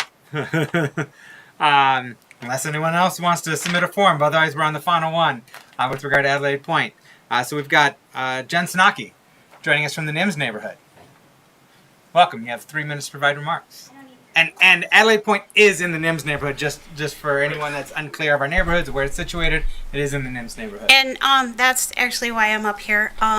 Ryan, that was what I needed to hear. And I thank you for providing public access to our neighborhood who has zero. It's not very often that you get a developer that gets that, and I really appreciate that. And so thank you, and I look forward to maybe collaborating with you on some neighborhood stuff at some point, and thank you. And to the commission, you guys, thank you. You really, your questions, your diligence about making sure that this is truly public access has been a great change. So I appreciate that. Thank you. And welcome to the neighborhood. I'm proud of that. Welcome to the neighborhood. Thank you for joining us tonight. We appreciate your input and your service as the president of the NIMS Neighborhood Association and what you do for our neighbors. Mr. Liesma, did you have something that you wanted to respond to? I do see yes. Commissioner Ramsey. So a couple of comments. Jamie, you talked about having a forum. I reached out to you multiple times. No, sorry. We're going to keep remarks to the commission and to the mayor. We're not going to address anyone in the audience. Well, I guess the point is that there's 100% transparency here, right? So anybody that wants to show up can and may and is able, right? So like putting together a public forum is 100% okay at any time, but more importantly, I am 100% accessible anytime. I've actually published my cell phone number on Facebook. Nobody in their right mind would do that. And I did that purposefully so that people can contact me, that they can text me, that we can have these conversations, because this is very important to me, right? So the reason it's important to me is not everybody knows this story, but when I grew up, my family was poor, right? I remember going to bed hungry a few times. We were on food stamps. We were driving my grandpa, Reverend Liesma's old beat-down car that had a broken heater, right? So for me, when my dad was able to start a business and he started doing well, he was looking for a cottage, and he went to South Haven and Michigan City and Saugatuck and Grand Haven, and somebody said, whatever you do, don't go to Muskegon. So we went straight to Muskegon. And I thought it was, we actually went to the Bear Lake Tavern first, which is why we bought it, because we couldn't see it get torn down and turned into condos. But for me, I'm just the landlord, right? The operator is right here, my wife, she does a great job, right? But for me, being at the water was something that was aspirational and inspirational. It was something that improved my life. I got to ride on a jet ski, I got to go wakeboarding, I got to go to the beach. These were all things that had a massive impact in my life. And that's why I'm doing it, because I believe that for somebody that doesn't have any means and they go to the campus and they see a friend that is now renting a kayak, or somebody that, you know, has a cool boat or an old boat, and they say, hey, I can go there. That's a big deal, right? Providing an example of what we can be is incredibly important. And for somebody that maybe was up here and made a couple of bad financial decisions and now they kind of went down here a little bit, there's something for them as well, right? And I think beyond that, and talking about the NIMS neighborhood, one of the biggest problems that Muskegon has had for a long time is a lack of environmental justice, right? What has been here for an environment has been taken away.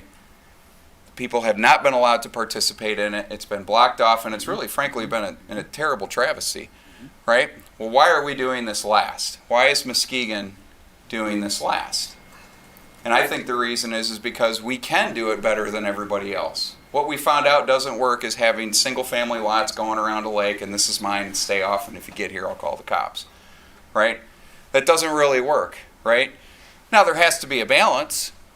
There has to be a balance. You know, like for some of the questions that were brought up here, like for instance, exclusive use of the small boat basin. It's kind of like that, right? But the idea behind that is that we don't want anybody getting hurt if there's heavy equipment, right? So we have to control traffic, just like we have to control public safety, right? I can say that there's going to be some level of integrated parking, right? So if people want to come up, that's great. One of our plans is to actually create more parking on the municipal peninsula. There's some level of traffic control that has to come into play, because hopefully with the one parking lot we're building, it'll be enough, right? But I don't know what to do if we end up running out of parking, right? But this cooperative use agreement actually allows us to make the investments to handle those sort of needs as they come up, right? So, I mean, my 3 pillars of business are trust, chemistry, and flexibility, right? You got to know who you're talking to is telling the truth, and they got to know that you're telling the truth, right? Chemistry, you got to get along and you got to have fun. And flexibility, which means you got to adapt as to how things go along, right? Now, I got to tell you, Ms. Mikesell and I, trust, chemistry, we get along, it's fantastic, and we've put together an agreement that allows us both to be flexible. Now, the reason there's no shells in there, yes, ma'am. The reason there's no shells in there is because we haven't gotten to the point where we have actually spelled out what the specific financial obligations and investments and deadline dates and things like that are going to be. That will come. That will come. But for right now, this is about us getting along and working forward to make the vision happen. We'll get into the specifics later. But again, before it was too big to pass, right? And we want to make sure that, this time around, we don't fail. So. All right. Thank you, Mr. Leesma. Commissioner Ramsey. Yeah, I just wanted to thank Jen for coming up and talking, and invite other neighborhood associations to invite Ryan and his team out to come and have a conversation with your people. Obviously, Ryan is a very approachable man. He's put his phone number on Facebook. Ours has to be there, but he did that willfully. So call him, text him. But if you belong to a neighborhood association and you're active, get him out there, have some conversation. All he wants to do is answer your questions. This has gone really well tonight, and I know that some of you showed up to holler, and you didn't do that. So thank you for that, and for listening, and for being a part of the room, and for a part of the conversation, even if it is only for 3 minutes. And keep at it, because our job is to hold people accountable.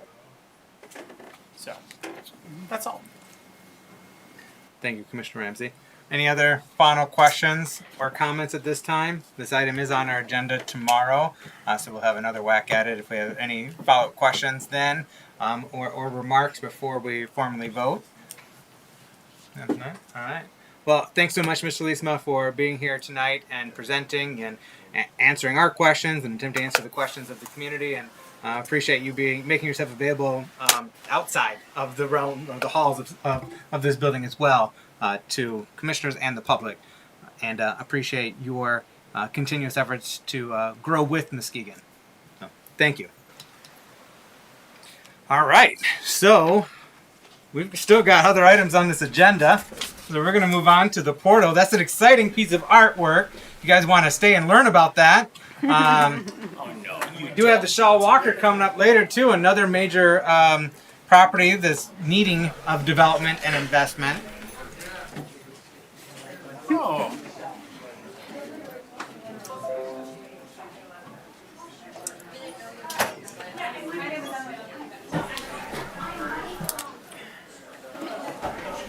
Do it.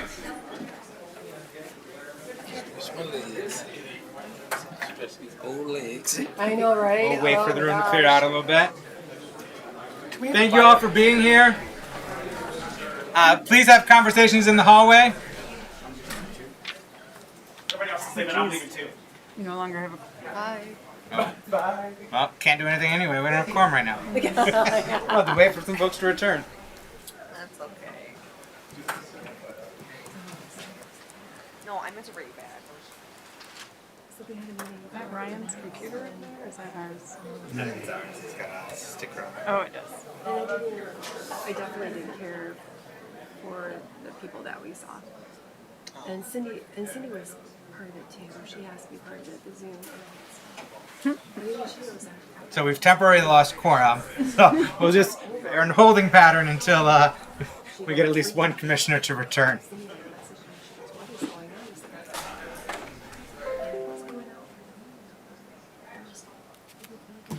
Get some water.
Tonight, and so grateful to have you to present on this next installment, hopeful installment of the City Public Arts Initiative. I hope so. Welcome. Thank you.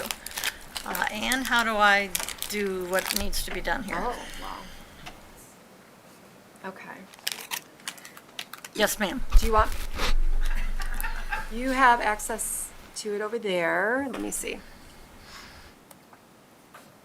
Or do you want me to run it from over here? Where is it here?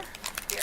How about I do it for you if you're okay with that? You can just get it set up. Is it down below? It's on the screen. We got it on the screen up there. Oh, but it's not on this computer. Okay. Yeah, she's running it right now. Okay. Unless we can try to figure pulling it All up right, in there. all right. I'm Judy Hayner. I am the director of the Muskegon City Public Art Initiative. I want to talk to you about an idea that would be spectacular. But before I do that, I thought maybe I'd give you a review of what we've actually done over the last 4 years that has really, I think, had a great impact on the city. So the Muskegon City Public Art Initiative was started in 2018. It's a program of the Community Foundation, and it was started through the inspiration of a particular philanthropist who was interested in seeing more art in Muskegon, which is kind of funny because we actually have a lot of art in Muskegon, but it's like, okay. But what he was interested in doing was seeing if we could do a few really monumental works of art to add to the collection. So that's what started it. So our goal was to do 10. We've now finished 6. We have 4 projects to go. Yeah, I wish I could see it here, that I know what I'm saying. Is there any way to see it on the screen here? I mean, I can keep looking up. It's okay. No, our gentleman's going to pop out of that back door. Oh, you're the guy? I can be. For this. There it is. All right. All right, thank you. All right, the one of our charges when we were doing this is that we wanted our art to be related to history and to the stories of Muskegon. So that has informed the things that we've done. We've used open and competitive processes to identify artists. We've also identified artists with some national reputations that we've invited to participate in this. All of the works of art that we've done and the 4 that we continue to do start with a grant of $25,000. That's the beginning. So that's part of our funding. And then we look for other money. So I thought I'd just review what we've already done. The inspiration for this project was actually the All My Relations, which is at the Visitors Center. And this project inspired the philanthropist to call me up and say, hey, why don't we do more of that? This was done by Jason Quigno, a Native American artist out of Grand Rapids. The first project under the Muskegon City Public Art Initiative was Mastodon, Moxie at the Lakeshore Museum Center. Very, very successful project. It involves all the little mastodons, and it has really been a game changer for that institution. Why am I getting doubles? I don't know. The second project was the sculpture that we put at Heritage Landing. A city built on timber is what that is called, and it is a tribute to the lumbering history of Muskegon and to the people it drew here. All of us are a result of the people that really came to Muskegon that was related to the lumbering era. The third project was the Celebrating Muskegon at the Pierre Marquette Park. We installed that in April of 21. It was by John Littleton and Kate Vogel. Very exciting project for me. I'm very, very proud of that project. The fourth one is the Muskegon Rails Project, which was a collaboration between Muskegon, Norton Shores, Muskegon Heights, the Department of Transportation, and the railroad companies. As somebody had said to me, an unheard of collaboration. It's probably the first of its kind. But you're familiar with those murals.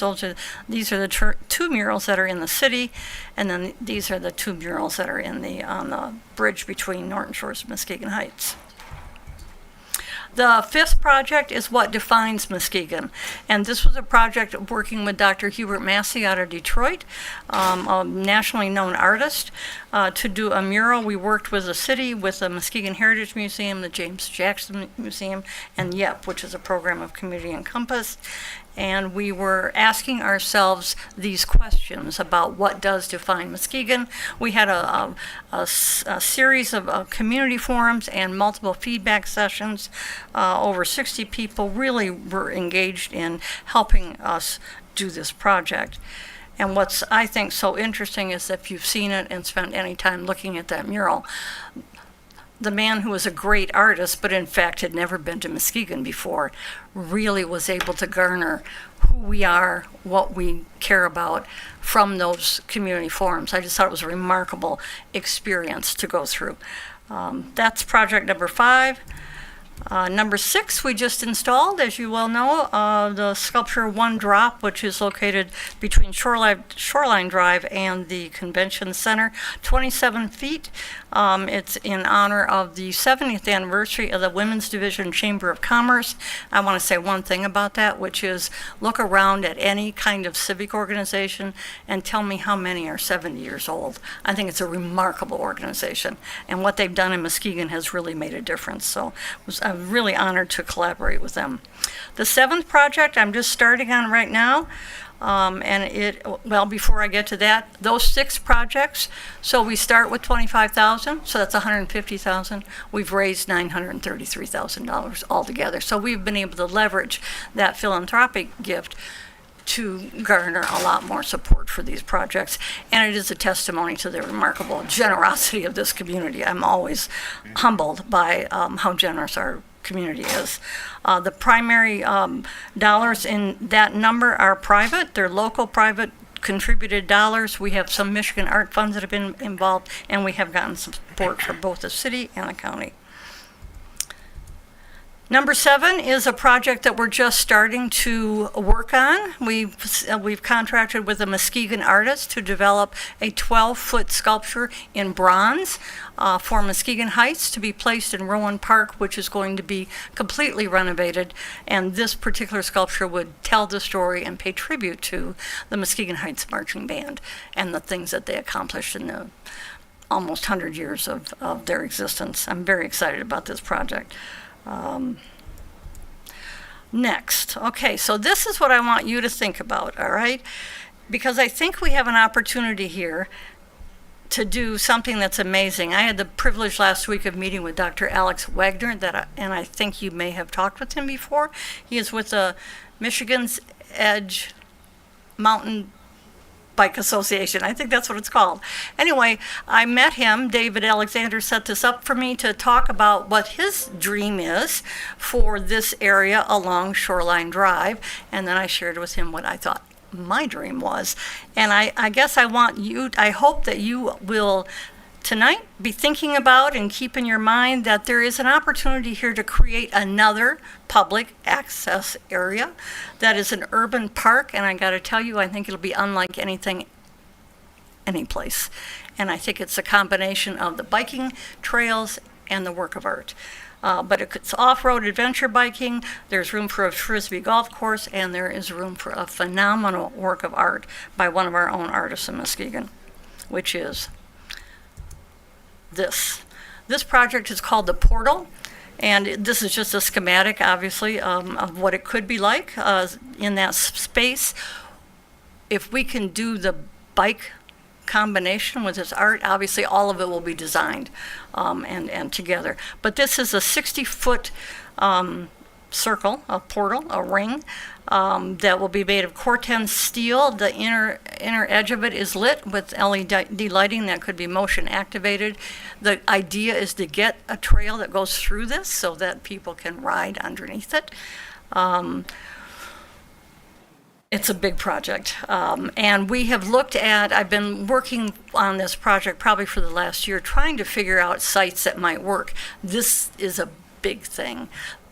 There aren't really any sites except, I think, this one. This one could be a spectacular site.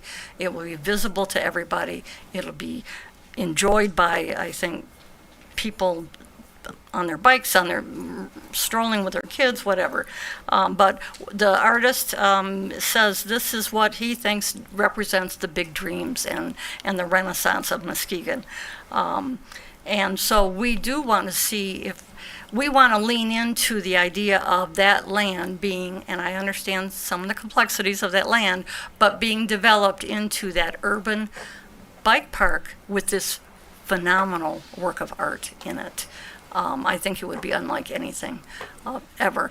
Dr. Wagner says that his group is prepared to design and fund the park, and that he's very excited about this and would actually help us also raise some money for the sculpture.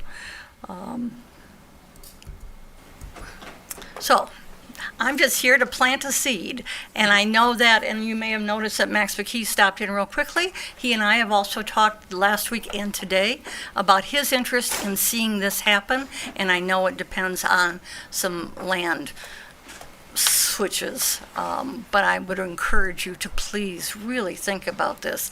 This would be a signature place in Muskegon with this combination of that bike trail and this piece of art. So I just wanted to share that with you and hope that I can encourage you to be thinking about this idea, and I'd be very proud to be able to manage this project. Wonderful.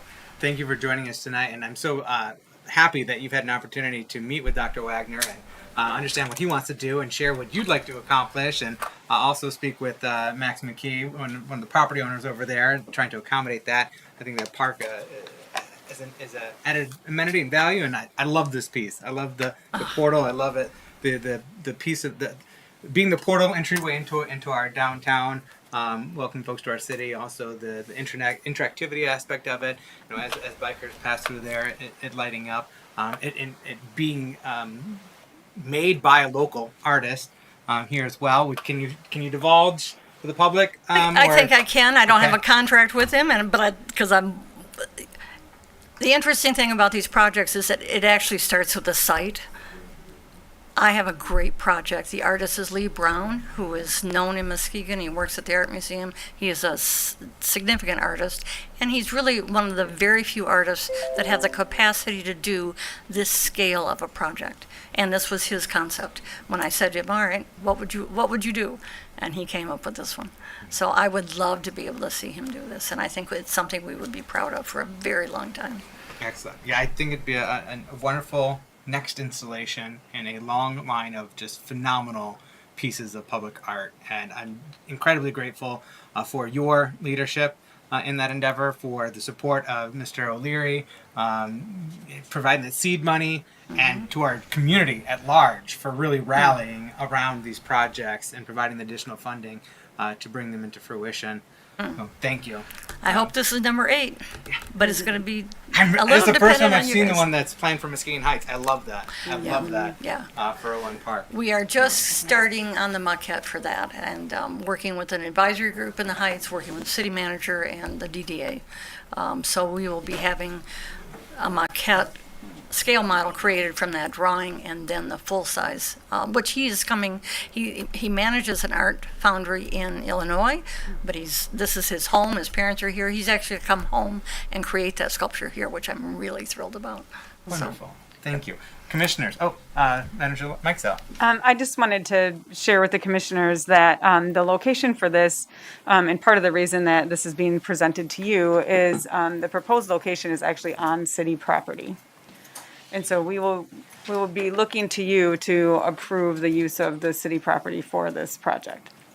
So this is a piece of property. It's kind of sandwiched between Shoreline Drive and Terrace Point. And this is a place where we have in our Imagine Muskegon Lake plan to connect First Street across Shoreline Drive and over to Terrace Point.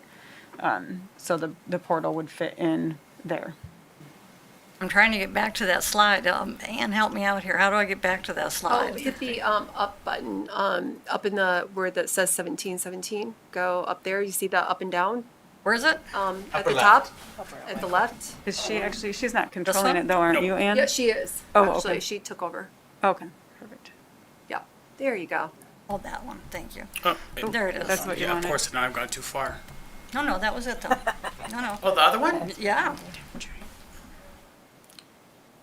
There you Don't go. fish for The map. sturgeon. Yes, yes, sir. This is, I'm sorry, and I skipped over that. I didn't mean to, and it's not very big, but maybe you can see. 563 is the city-owned property, and then to the south of that is property that's owned by Max McKee. I'm actually not sure who owns 568. I actually don't know that. Mr. Brooks. Mr. Rooks in the audience. Oh, Mr. Rooks. Okay, there you go. So it's looking at 563 and the lot side of it, south of it, as being the prime development area for that project. Thank you for that clarification. Do you have anything in follow-up? No? All right. Commissioner Ramsey. Yeah, how much conversation do we want to have about this tonight? It's up to y'all to decide. She's presenting, How much does bringing this it conceptually to us, and impede us expanding First Street through to Terrace? We would make sure that it doesn't. So then we would still be able to have First Street and this beautiful piece of art. Well, you win. that's a great question. Yeah. We're very much keen on extending First Street across the way. That's And I part mean- of our master plan. Cool bike park and all that stuff aside, like whatever. The art itself is beautiful, Judith. Great job. And Lee is a phenomenal artist, and I love that he's local, and we know so much of his great stuff here in town. It's very recognizable. What a great way to honor him and our community and the things that we've rallied around and our museum. This is stunning. Support. Thank you, Mr. Ramsey. Any other questions or remarks right now? No? All right. Commissioner Hood, do you have any questions or remarks right now? All right, thank you. Well, unless there's any final parting words you want to leave with us. I want to let you know how much I appreciate the opportunity to work with the staff of this city. You have a phenomenal staff, and I have had nothing but incredible experiences with Leo Evans and with Vern and with DPW, who know me probably better than they want to know me. And it's been good to work with Leanne, so I'm really grateful to have this kind of reception for these projects in the city. And we have a couple more later, but we're not sure what those are going to be yet. All right. All right. Well, thank you for sharing that. I appreciate those. Well, enjoy the rest of your evening. You're welcome to stay. Thank you. The next item, zoning, and then we've got a Shaw Walker furniture property. Otherwise, it was good to see you, Judy. Take care. Do we have, Mr. Franzi, before we get to that, do we have the developer that's interested in developing it here? Do we have anyone outside from staff on this item? Okay. Would you be okay with okay, I'm gonna rearrange. And we're gonna hold off the rezoning item to the last, and we're going to have Mr. Rooks and his team, well first Jake Ekholm, our Development Services Director, Jake Ekholm, come up with regard to the Shaw Walker furniture property.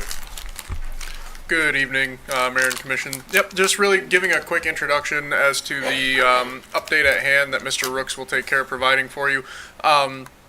So as you all know, at this point, the property has changed hands from the longtime owner based in New York to another New York-based organization that specializes in distressed assets called Balbec.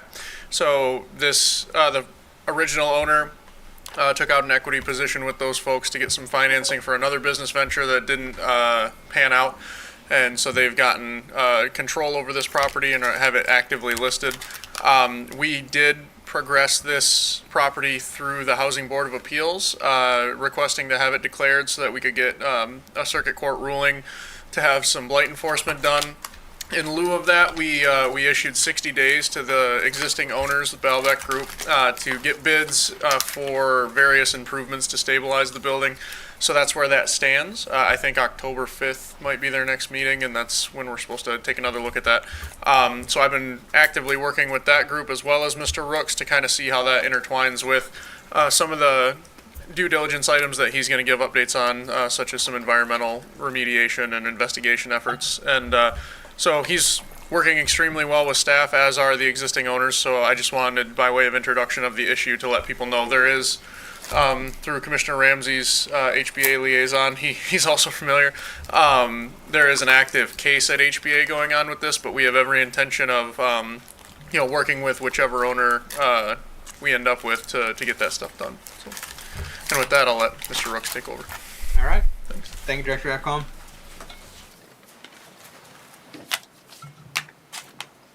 Mr. John Rooks, welcome. Thank you, Mayor, and good evening, Commissioners. Thank you for allowing me to just give you an update on this property. We are in the early stages of our site assessment and due diligence phase. It's been 4 weeks since we executed a purchase agreement, and that purchase agreement is like many purchase agreements for real estate where you have a certain amount of time to do your due diligence. We have until October 25 to finish our due diligence, which puts us at a closing around Thanksgiving. We know it's very important for the seller, since they're a lender taking a loss, that they need to close by the end of the year to record their loss for tax benefits. We are trying to work within that time frame to get this closed by the end of the year, but we're frankly, we're excited about it. We love the building. All the lights went off on how to do it, how to design it. I feel like I had it designed in my head before I was done with my 7th walkthrough a week into the project. We've engaged an architect. We've we've cleared the first hurdle, which was verifying that the project doesn't need to be torn down because of structural reasons. Our engineer is JDH Engineering, has been out already extensively, and is coming back next week to commence further study for a rooftop pool on top of the section that's closest to the lake, and a clubhouse and an outdoor restaurant environment. And the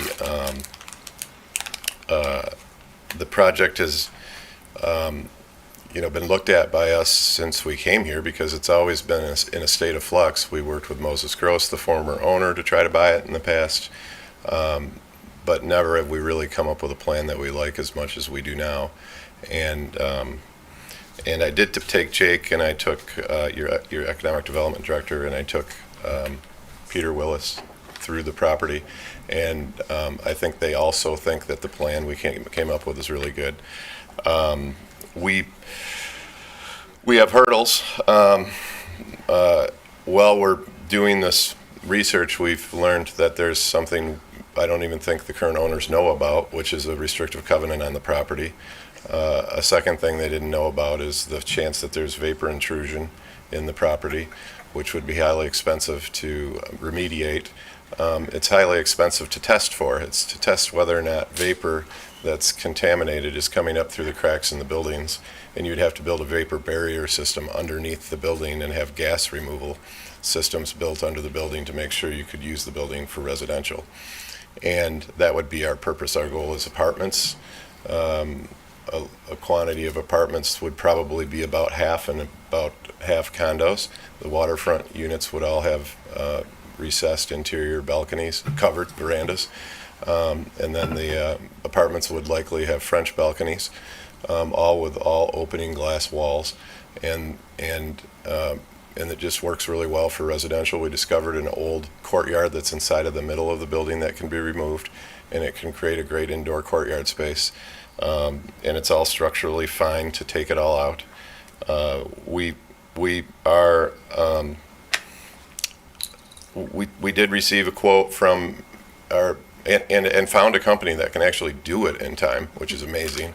Our local company, ERG Environmental, they're actually located in the firehouse across the street, but they're able to get all the work done in time for us to meet our due diligence period. So those stars aligned, but their cost to do that is extensive.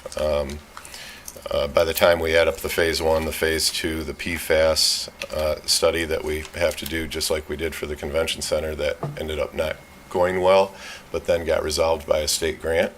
If you remember, that hurdle was huge for the convention center. We might be facing that hurdle here too, and we have to test for it. So the combination of just the restrictive covenant, that research, plus the PFAS, plus the vapor intrusion study, on top of the phase 1, the phase 2, it pushes our full cost of doing research for site assessment over the $150,000 mark. So we started talking to organizations like the Brownfield Assessment and Remediation section of the DEQ, or the Eagle, and they're part of the Remediation and Redevelopment Division. They thought they would find money for us for the site assessment, and for various reasons they had to turn us down. Regretfully, they wanted to, but they couldn't. On the other hand, we did get good news. We've got about a commitment of about 1/3 from the Greater Muskegon Economic Development Organization, and Marla is here tonight. We've convinced her this is an important project for the community. It's an important project for the whole state. It's an important project for West Michigan, and it might be the biggest redevelopment or adaptive reuse project that's ever been done in West Michigan. We think we've probably done the biggest one, which is Boardwalk in Grand Rapids, and the second biggest one, which would be Union Square in Grand Rapids. This one's 700,000 square feet. Those were 400,000 and 300,000 respectively. So this project is really challenging.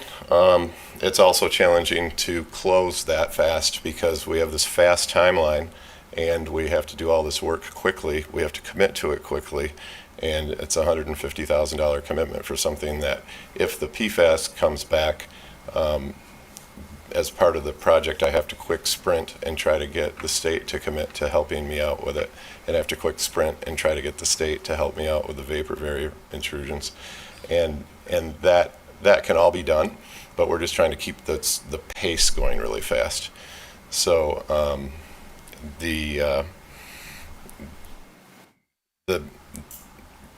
problem is just, you know, the combination of the time frame, and the catch-22 is we have to get the windows fixed and covered up, and the current owner is under this timeline to get the windows repaired, and we want to get started on construction, but we know we can't until we get plans put together and site plans presented to you and then approved by your planning commission and you as well. There's just a lot of moving parts, so we're confident we're going to figure it out, but one of our hurdles right now is looking for another party to share the cost of the research. So we wanted to talk a little bit about that tonight. Is we're trying to pitch this idea of having each, like, viewing it as a community turnaround, and if Marla's organization can put in a third and I put in a third, just for the site assessment part, is the city going to be able to find a way to potentially put in a third? So that was sort of putting all cards on the table, what I wanted to give you an update on the project and have you think about that. Excellent. Thank you for joining us and presenting on that, and seeking further partnership. You and the city have a track record of partnership and working together, and then working with another level of government in the county to make the convention center a possibility. And you also have a track record in these adaptive reuses of old industrialized buildings. And so I'm really appreciative that you're taking on this challenge, that you're even exploring taking on this challenge. As a resident of the Nims neighborhood, I see it in this current sad state, and I hear it a lot from our residents about how that site has languished and has been an eyesore and has been a hazard and a safety concern as well. And so I'm really happy that you are exploring and taking on that challenge, or endeavoring to take on that challenge. And for you to say that I have to keep the pace moving fast, I don't think anyone in the neighborhood is going to be upset with you trying to move fast on this relative to the past couple decades that we've heard project or proposal and concept after concept, and not necessarily coming fully to fruition for various different reasons.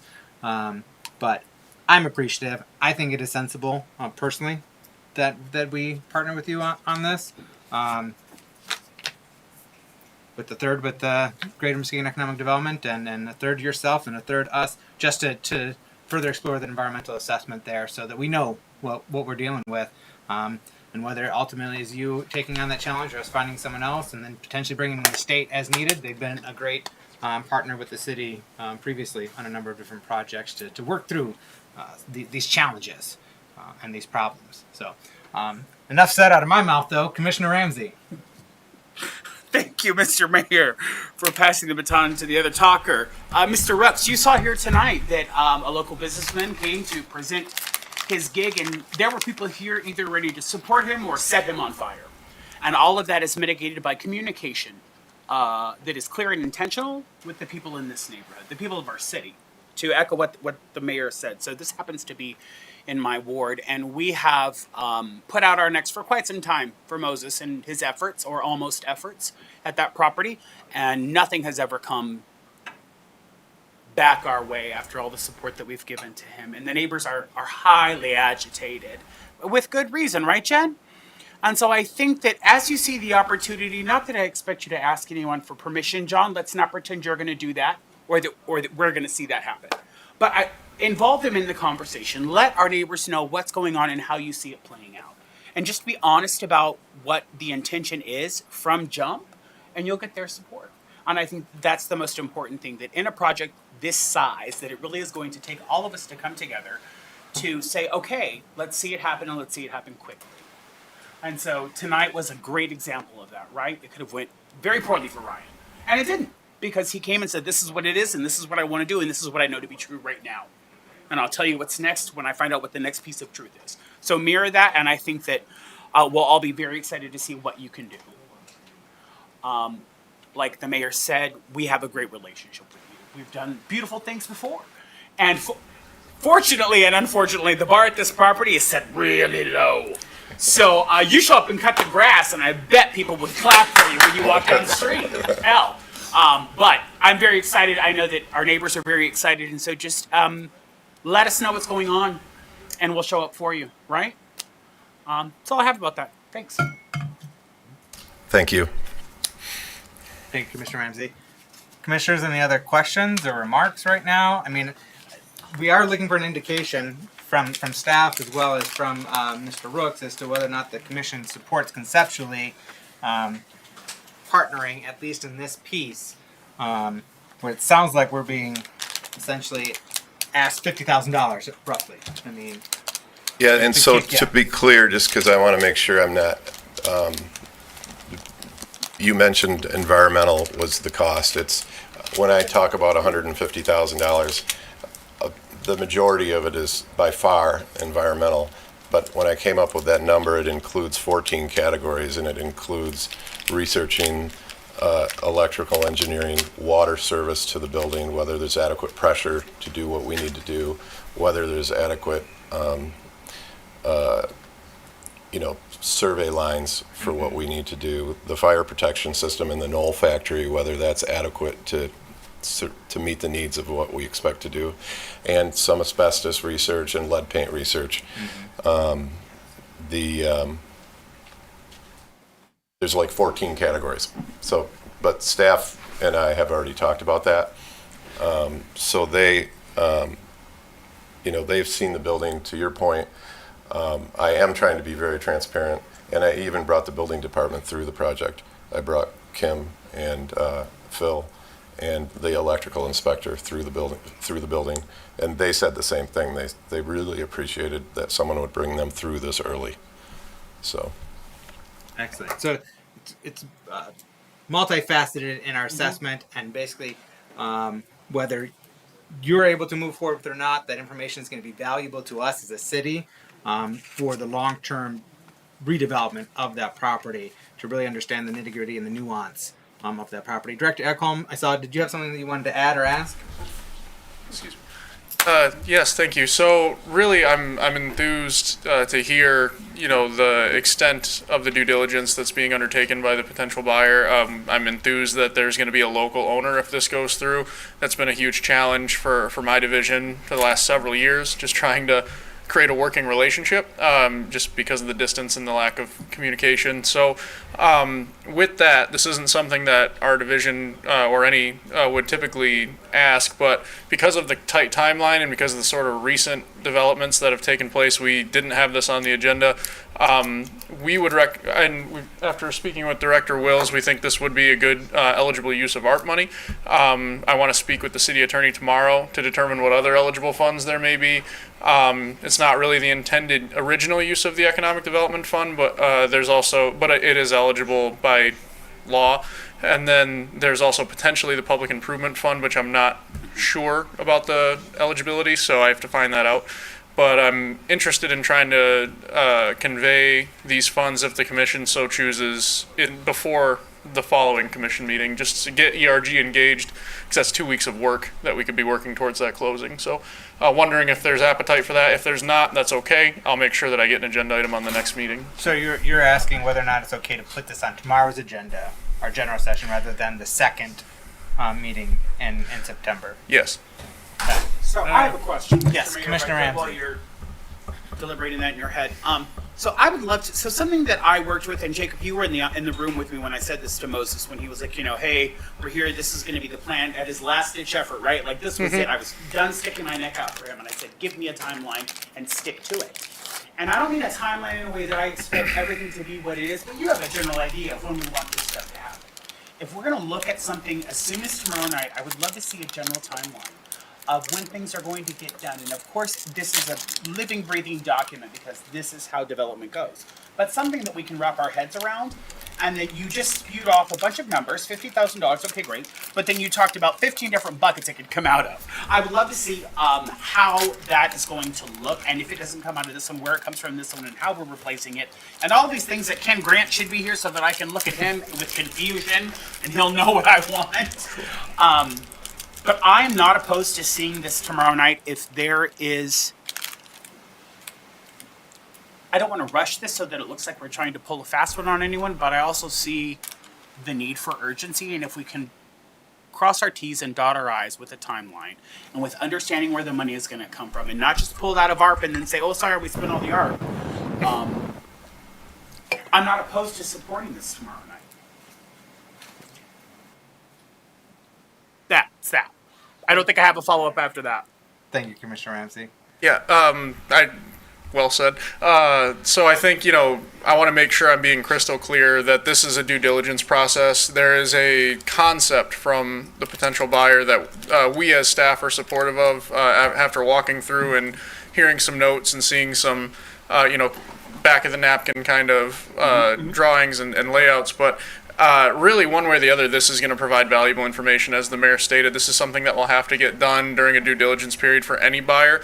And some of that is relevant due to the deconstruction of one of the buildings on site, which appears to have potentially violated a restrictive covenant in the deed. So that's going to cause further scrutiny through Eagle. And that's all commonplace. It happens all over the state of Michigan. It just means there's more scrutiny that needs to take place. So, and typically I would not try to rush something like this, except for the fact that I think the closing date has already been extended once, or the due diligence period, I should say.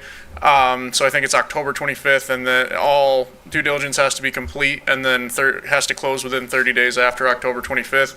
So when we're in that kind of timeline and we're trying to get multiple agencies to contract a pretty extensive environmental investigation, those 14 days between meetings matter. Otherwise, I wouldn't ask. And so if there's no appetite, that's okay. I'll make sure that I get that on the next agenda, but I think it would be buying us a lot more for our money if we had that extra 14 days.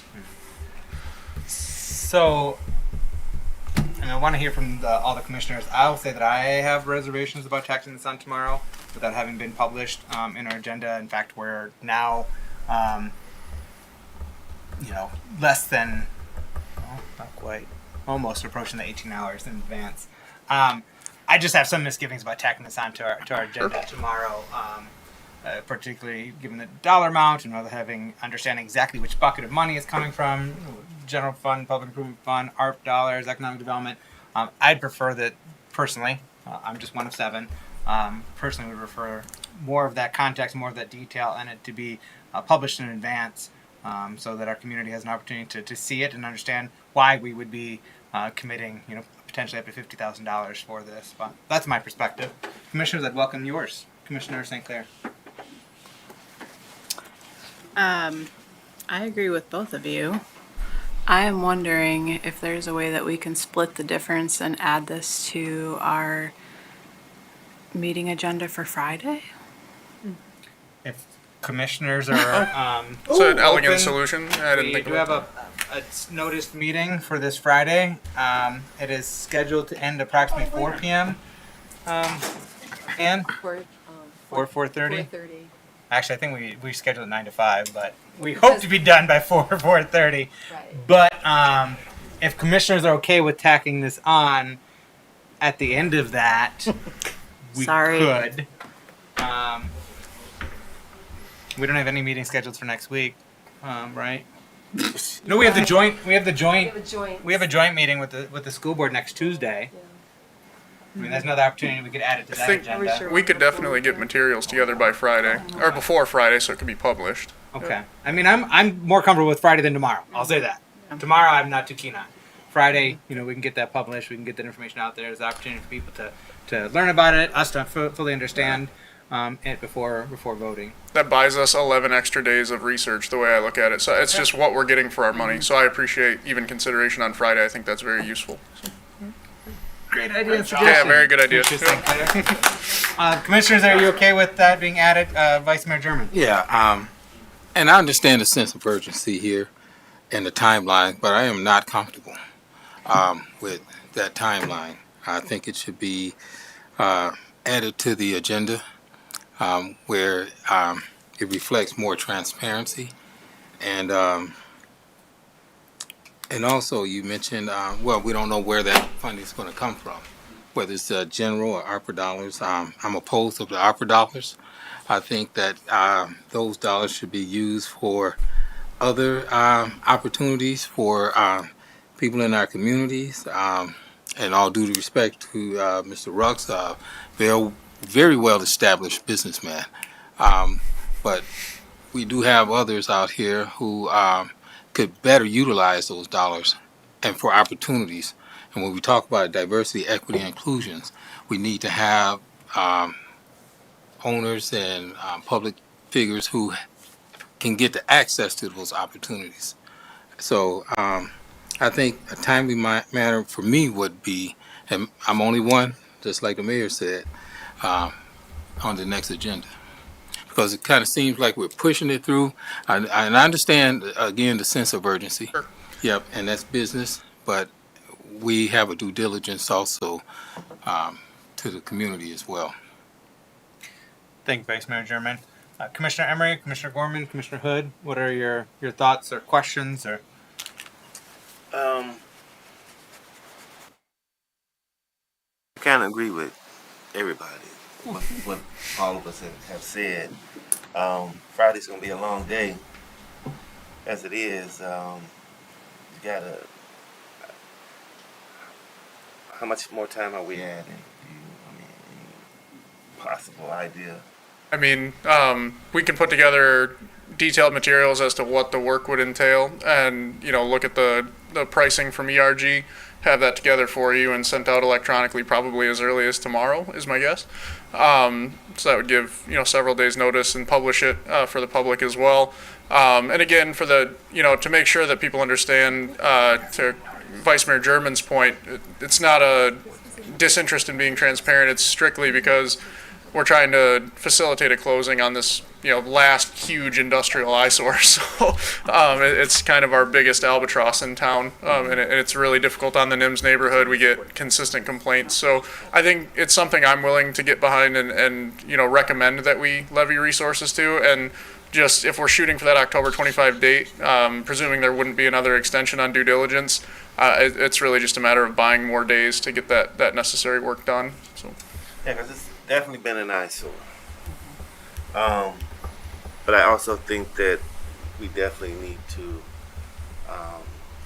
do our due diligence, make sure our I's are dotted and T's are crossed. So there's no, later on, you say, oh man, we made a mistake here on this one, so we're stuck with this booger. But I'm okay with Friday. Commissioner Gorman, Commissioner Emery, thoughts, questions? Same as I'm totally okay with Friday, and I want to say this carefully. I really appreciate the work our staff does.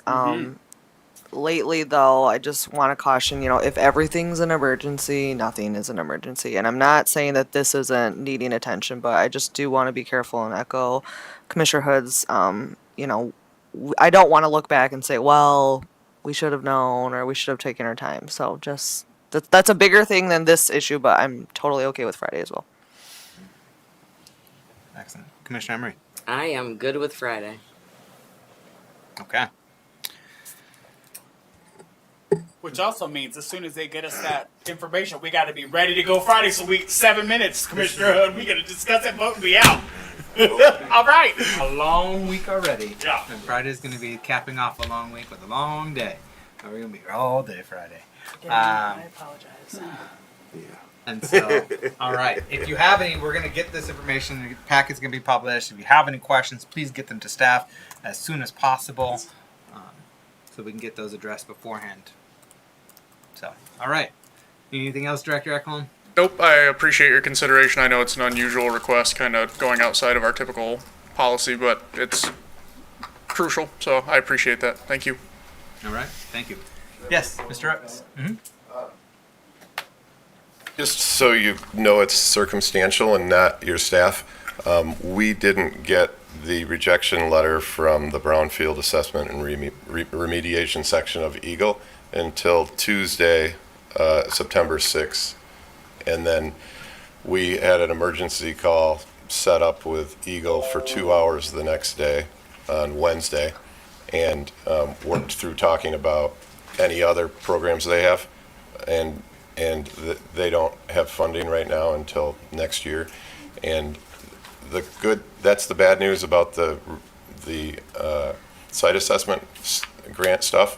The good news is we're entering a new year for their cycle for the big stuff that will be necessary in the event we test positive for PFAS or positive for vapor. So there's a lot of good things going on.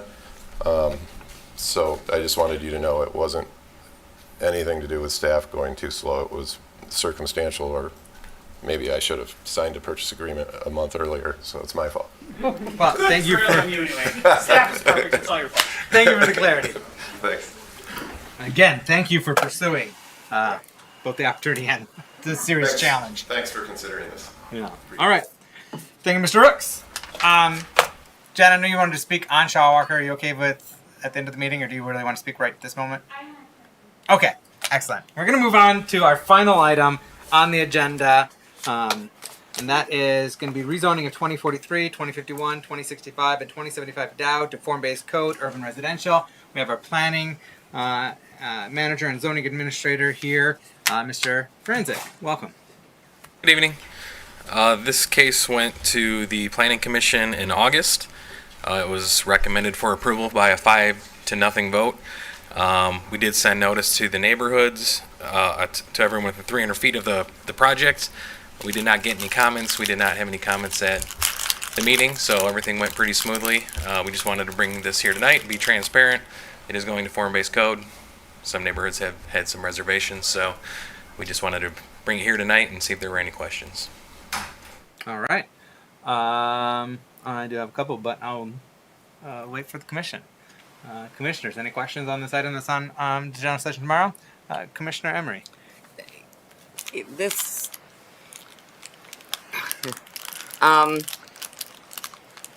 you'd get, how many emails did you send out, or notices did you send out? Everyone within 300 feet, I don't know off the top of my head, it's probably around 20 to 30. Okay. I got a lot of feedback from people. They're once again saying they don't want any more duplexes or apartment complexes in this neighborhood. Especially the people that live right across the street from us. They're right now complaining a lot about, and I think I've just talked to you about it, the project that's going on between Hackley and Dowd. What's going on with that? That it's sitting at a standstill. They're starting back up on that. They just did a little bit of a delay with the fluctuation in prices, but they are back at it now. Okay. Yep. Okay. I haven't driven by there in a week, so didn't know. So the neighbors are really concerned that it's going to do the exact same thing, just sit there and be an eyesore. But they also don't want this duplex's density there either. And in fact, these lots are even smaller than the lots at the old fire station property, correct? These are 60 feet wide. They're probably not as deep, but they're located adjacent to a park, you know, which is great for being around density, and a shallow yard for extra play space. I think these are wider than what ended up being at Mr. Benedict's project, just at the south, so not quite as deep though. Okay, thanks. Vice Mayor German. Yeah, thank you, Mayor. Mr. Franzik, when it comes to parking, these complexes, will they have like garages or? Oh, we don't know yet. This is just at the rezoning phase. Oh, okay. So the developer, if this is approved, they'll go ahead and design homes. I honestly believe he would propose garages at this type of location. Neighborhood, most houses have garages, and it is Mr. Duzendang who's interested in it. And he's generally built garages on most homes.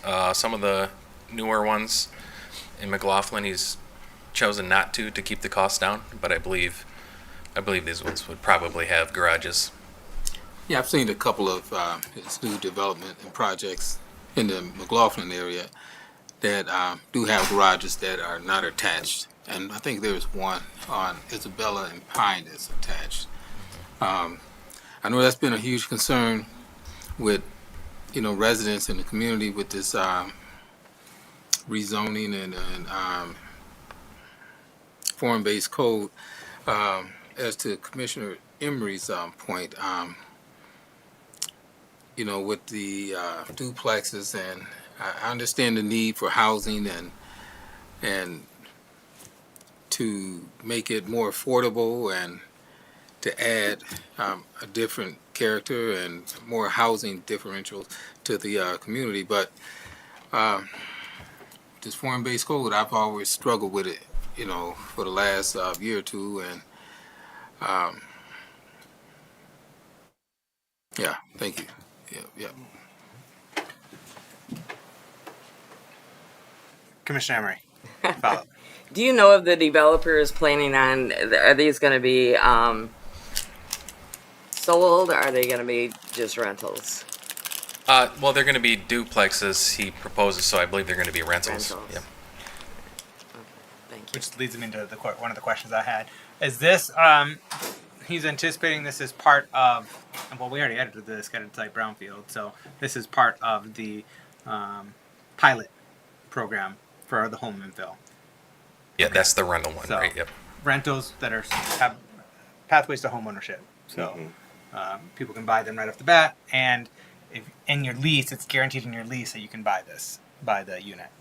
And that's one of the things we've required as part of the pilot agreement, that it's built into the lease that you can buy your own home. And this is part of the same. Presumably. Better ask. Yes. Got the answer, yes. Okay. So then leads me, do you have any follow-up? No. Leads me to the good. next question. In the packet it says this is a staff-initiated rezoning. If we already planned this being part of that development agreement, the developer wants to build there, why is the developer paying for this? Is the developer paying, typically when you have an initiated rezoning, the property owner, anticipated property owner, pays for that process, and it's not just the staff initiating it. Can you give any clarity on that? Yeah, well, we are the property owner, so we talked about that, whether we should make the proposed developer pay for it or it should be us. We currently own the property. I'm not sure if you'd be interested in them if it doesn't.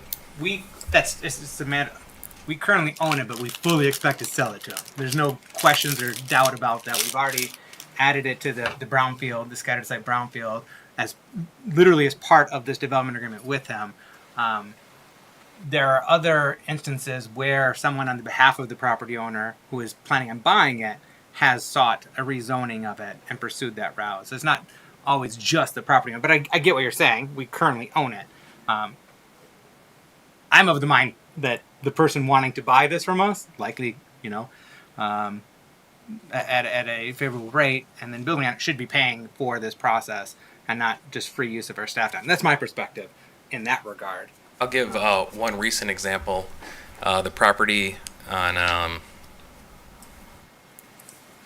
Yuba that Mr. Ramos was considering purchasing, and now we're going through the process with him after it got approved for the rezoning. He was not interested in buying it unless it was rezoned, so we made that a staff-initiated request as well. Yes, I'm aware of that, and I approved it based on the merits of the rezoning itself, not because who we're trying to sell it to. I actually think we should be listing that property and making it available for sale, not necessarily getting into agreements with certain developers, but like, okay, you're going to buy this, but we're going to rezone this to accommodate you. That's just my personal opinion and perspective on that. I do also, and I see you, Commissioner Ramsey, I'll get to you in just a moment. Thank you. I do also have reservations, and I'm sorry that I missed that the one planning commission that this discussed, do also have reservations about what is somewhat akin to spot zoning.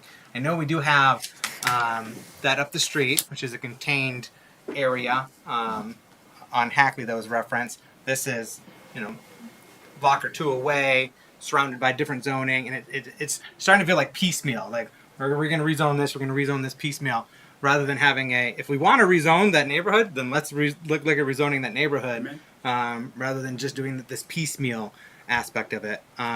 The other thing that I'll add is that I don't, having recently learned that the urban residential context area for form-based code also does not have parking requirements. That leaves me leery of creating conditions in which we can have housing where there's the possibility that it's just on-street parking, there's no off-street parking.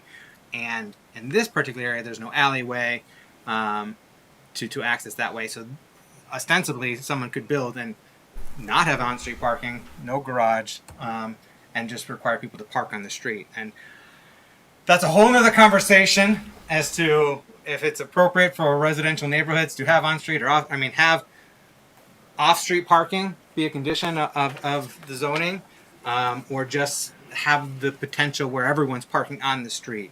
But that's a different scenario. But I will say it is one that gives me reservations about extending this right now to that area. So those are my thoughts right now.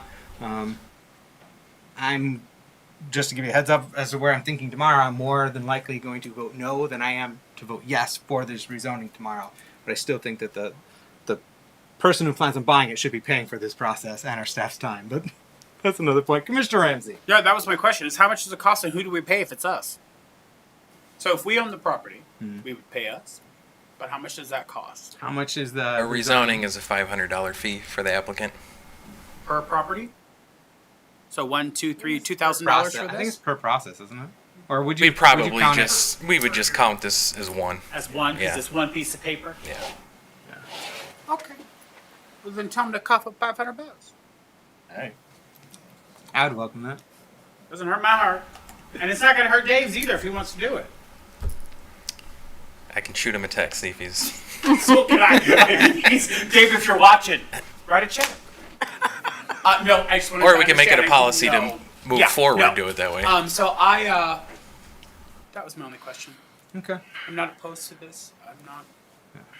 You know how I feel about form-based code anyway. Do it. Yeah. I support.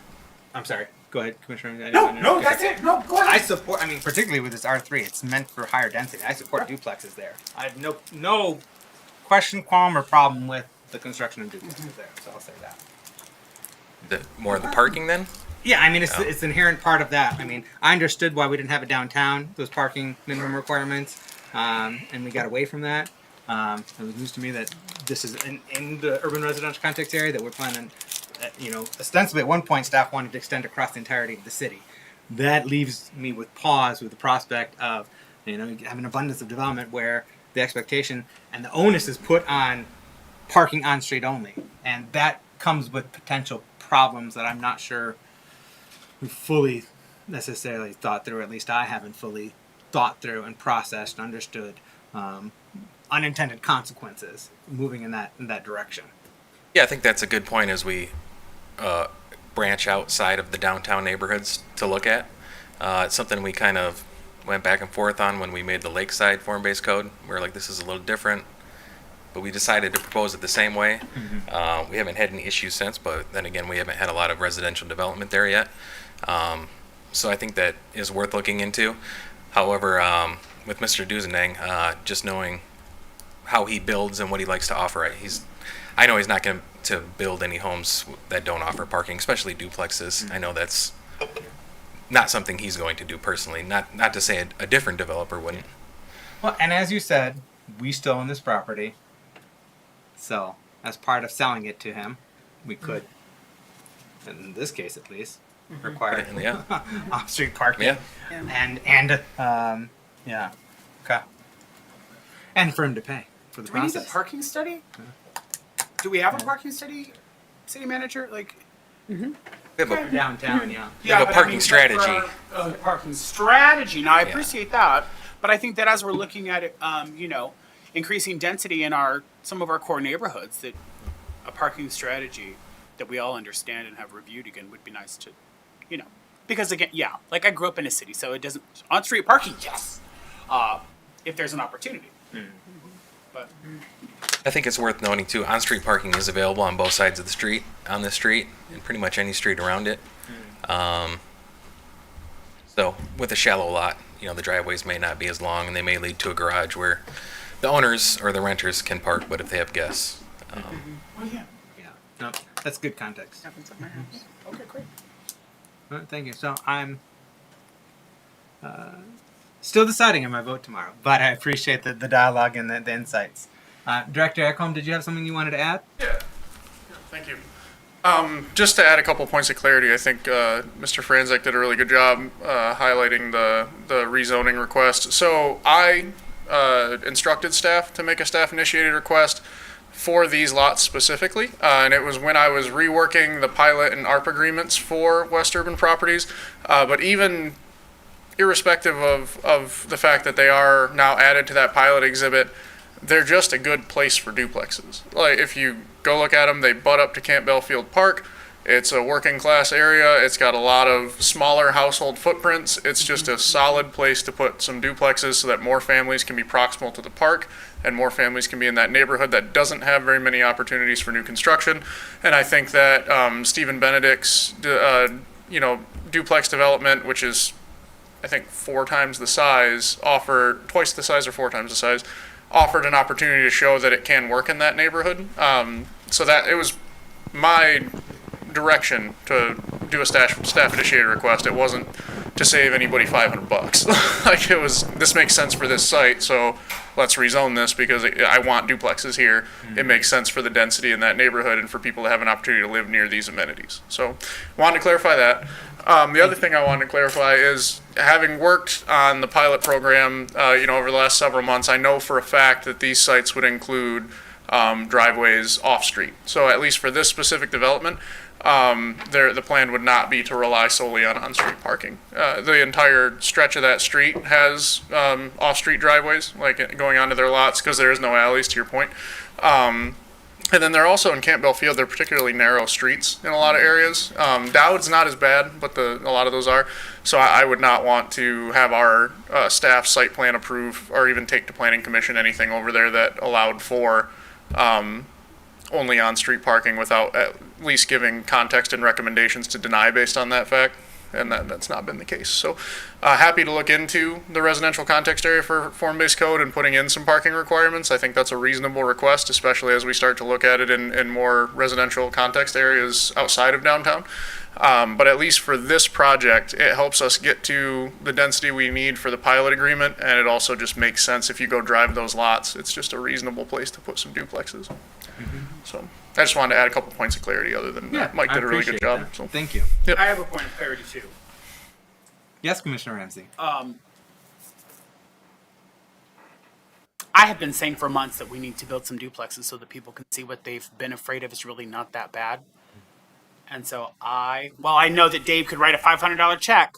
I'm not opposed, right? And I implore you, Mr. Mayor, to think about that as you lay your head down tonight, is that if we have the opportunity to build something to show our neighbors that form-based code is not scary, and that it's not us putting in projects, and it's not us building sky-high things that are destroying their lives every day, let's do that so that we can show them that there's opportunity, even in small spaces like these 4 places on Dowd, and maybe mitigate some of that fear or the stigma that surrounds it, right? And if in the end we've made a mistake, then it's only one spot. And then we can mitigate that as colleagues and staff. But there is opportunity there. And the city manager knows that I've been saying that for months. Just build something. I beg Stephen Benedict to build a duplex just so that people can see it. Yeah. And I'm happy to see his project of duplexes restarted. I did notice that. I went by there yesterday, the day before, and I noticed some activity, and I'm like, yes, So get that done. I get everything that everybody is saying, but we have had so much around us that people are just terrified of it because of misinformation or not trusting the people who are doing it. And so I think that if we can get out there and just be accountable to this is what it is. Please. We are in a housing crisis and it's not going to get any better. And that is the Yes. reason that we proposed only these 4 lots instead of the neighborhood. I think this project, along with Mr. Benedict's project, can be great case studies on how beneficial form-based code can be. I know there's still some reservations through some people in different neighborhoods that are a little timid of this, and that's why we went with these 4 lots. If Mr. Benedict's project was already done and people could see how it functions, I think we'd been confident enough to suggest that whole area. But since we don't really have that to point to, I think these are going to be 2 great examples that'll push people to be more comfortable towards form-based code. And I don't believe it's a spot zone because there are 4 properties. It's not like it's going to be one property in the middle of a sea of single-family homes. It does have very high density multifamily just to the south and to the west of it. It's right next to a park, so I just think it's a great candidate to try it out for these 4 lots. Indeed, yeah, understandable. And I wouldn't say it meets the technical level of spot zoning. It is more of the it's close. It's more of like the realm of it, But it's not. It's the feel of it almost. Yeah, it's not technically. Yes, but okay. Appreciate both of you. Thanks. Commissioners, any final questions or remarks on this? Vice Mayor German. Yeah, just for Director Francis, thanks for clarifying that. And, and to the mayor's point of, what could be perceived as spot zoning. But my concern was definitely when I asked about garages being built, for these duplexes, I was thinking about the parking and, the density. Knowing that you're looking at these 4 lots, I can see the logic of more or less to also Commissioner Ramsey's point of view, having a example of what it would look like in that community. Again, I struggle with the form-based code and rezoning in certain areas, and I think a step at a time, gradually doing it in increments, pretty much makes sense, and giving the community a visual of what that's going to look like and how it's going to work in that community, but also the opportunity for those residents to buy. I think Mr. Duzadine used the word condolizing or something like that, where they have the option to buy once they move in those, and that's great as well. So thanks for clarifying that. Appreciate it. Thank you, Vice Mayor German. Yep. Thank you, Thank Mr. Franzek. All right. That brings us to public comment. General public comment. I have 2 forms left. I think Darlene may have left. Darlene DeHootie. Is she behind the column, or I think she might have left. Okay. She was joining us from our neighboring city of Northern Shores. Back to our NIMS resident, Jen Sanaki. Welcome back. I appreciate the length of this meeting because this means my husband has now helped my kids with their homework, not me. So, I'm sure you all know why I'm up here. Shaw Walker.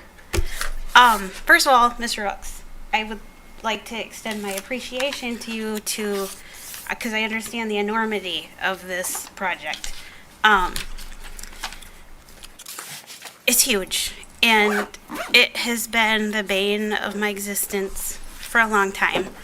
And I so look forward to something happening. I don't know what that is. I mean, we've been down this road more than once, twice, 3, however many times. I've been here probably 3 times about this. So, as excited as I am, I ask the commission, let's do it better this time, right? Whatever involvement the city has in this project, whoever ends up doing it, let's do it better. Let's not have over 2 decades of it sitting there with begging people to cut the grass, right? I mean, we can do better. And the way this commission has handled the Adelaide Point stuff, it gives me hope that maybe we probably will do it better. But for as long as it's sat there, right, and as excited as we are that something needs to happen, slow down a second, right, before we dive in and make sure we know exactly what we're diving into, right? And that is my plea, and that's all I have to say. Thank you. Thank you. All right. Anyone else in the audience wish to give public comment? All right. If there's nothing else, I would entertain a motion to adjourn. All right. All in favor, please indicate by saying aye. Aye. Opposed, same sign. All right. We are adjourned. But commissioners, don't go anywhere because we do have a community relations committee. Unless Commissioner Ramsey wants to forego it, Mr. Chair. Yeah, we can forego that tonight. Can we? Is there any pressing action that needs to be taken? Was there an appointment that had to happen or no?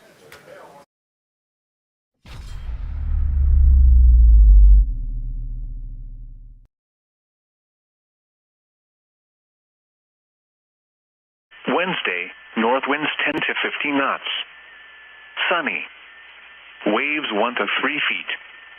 Wednesday night, northeast winds 10 to 15 knots, veering east after midnight. Partly cloudy.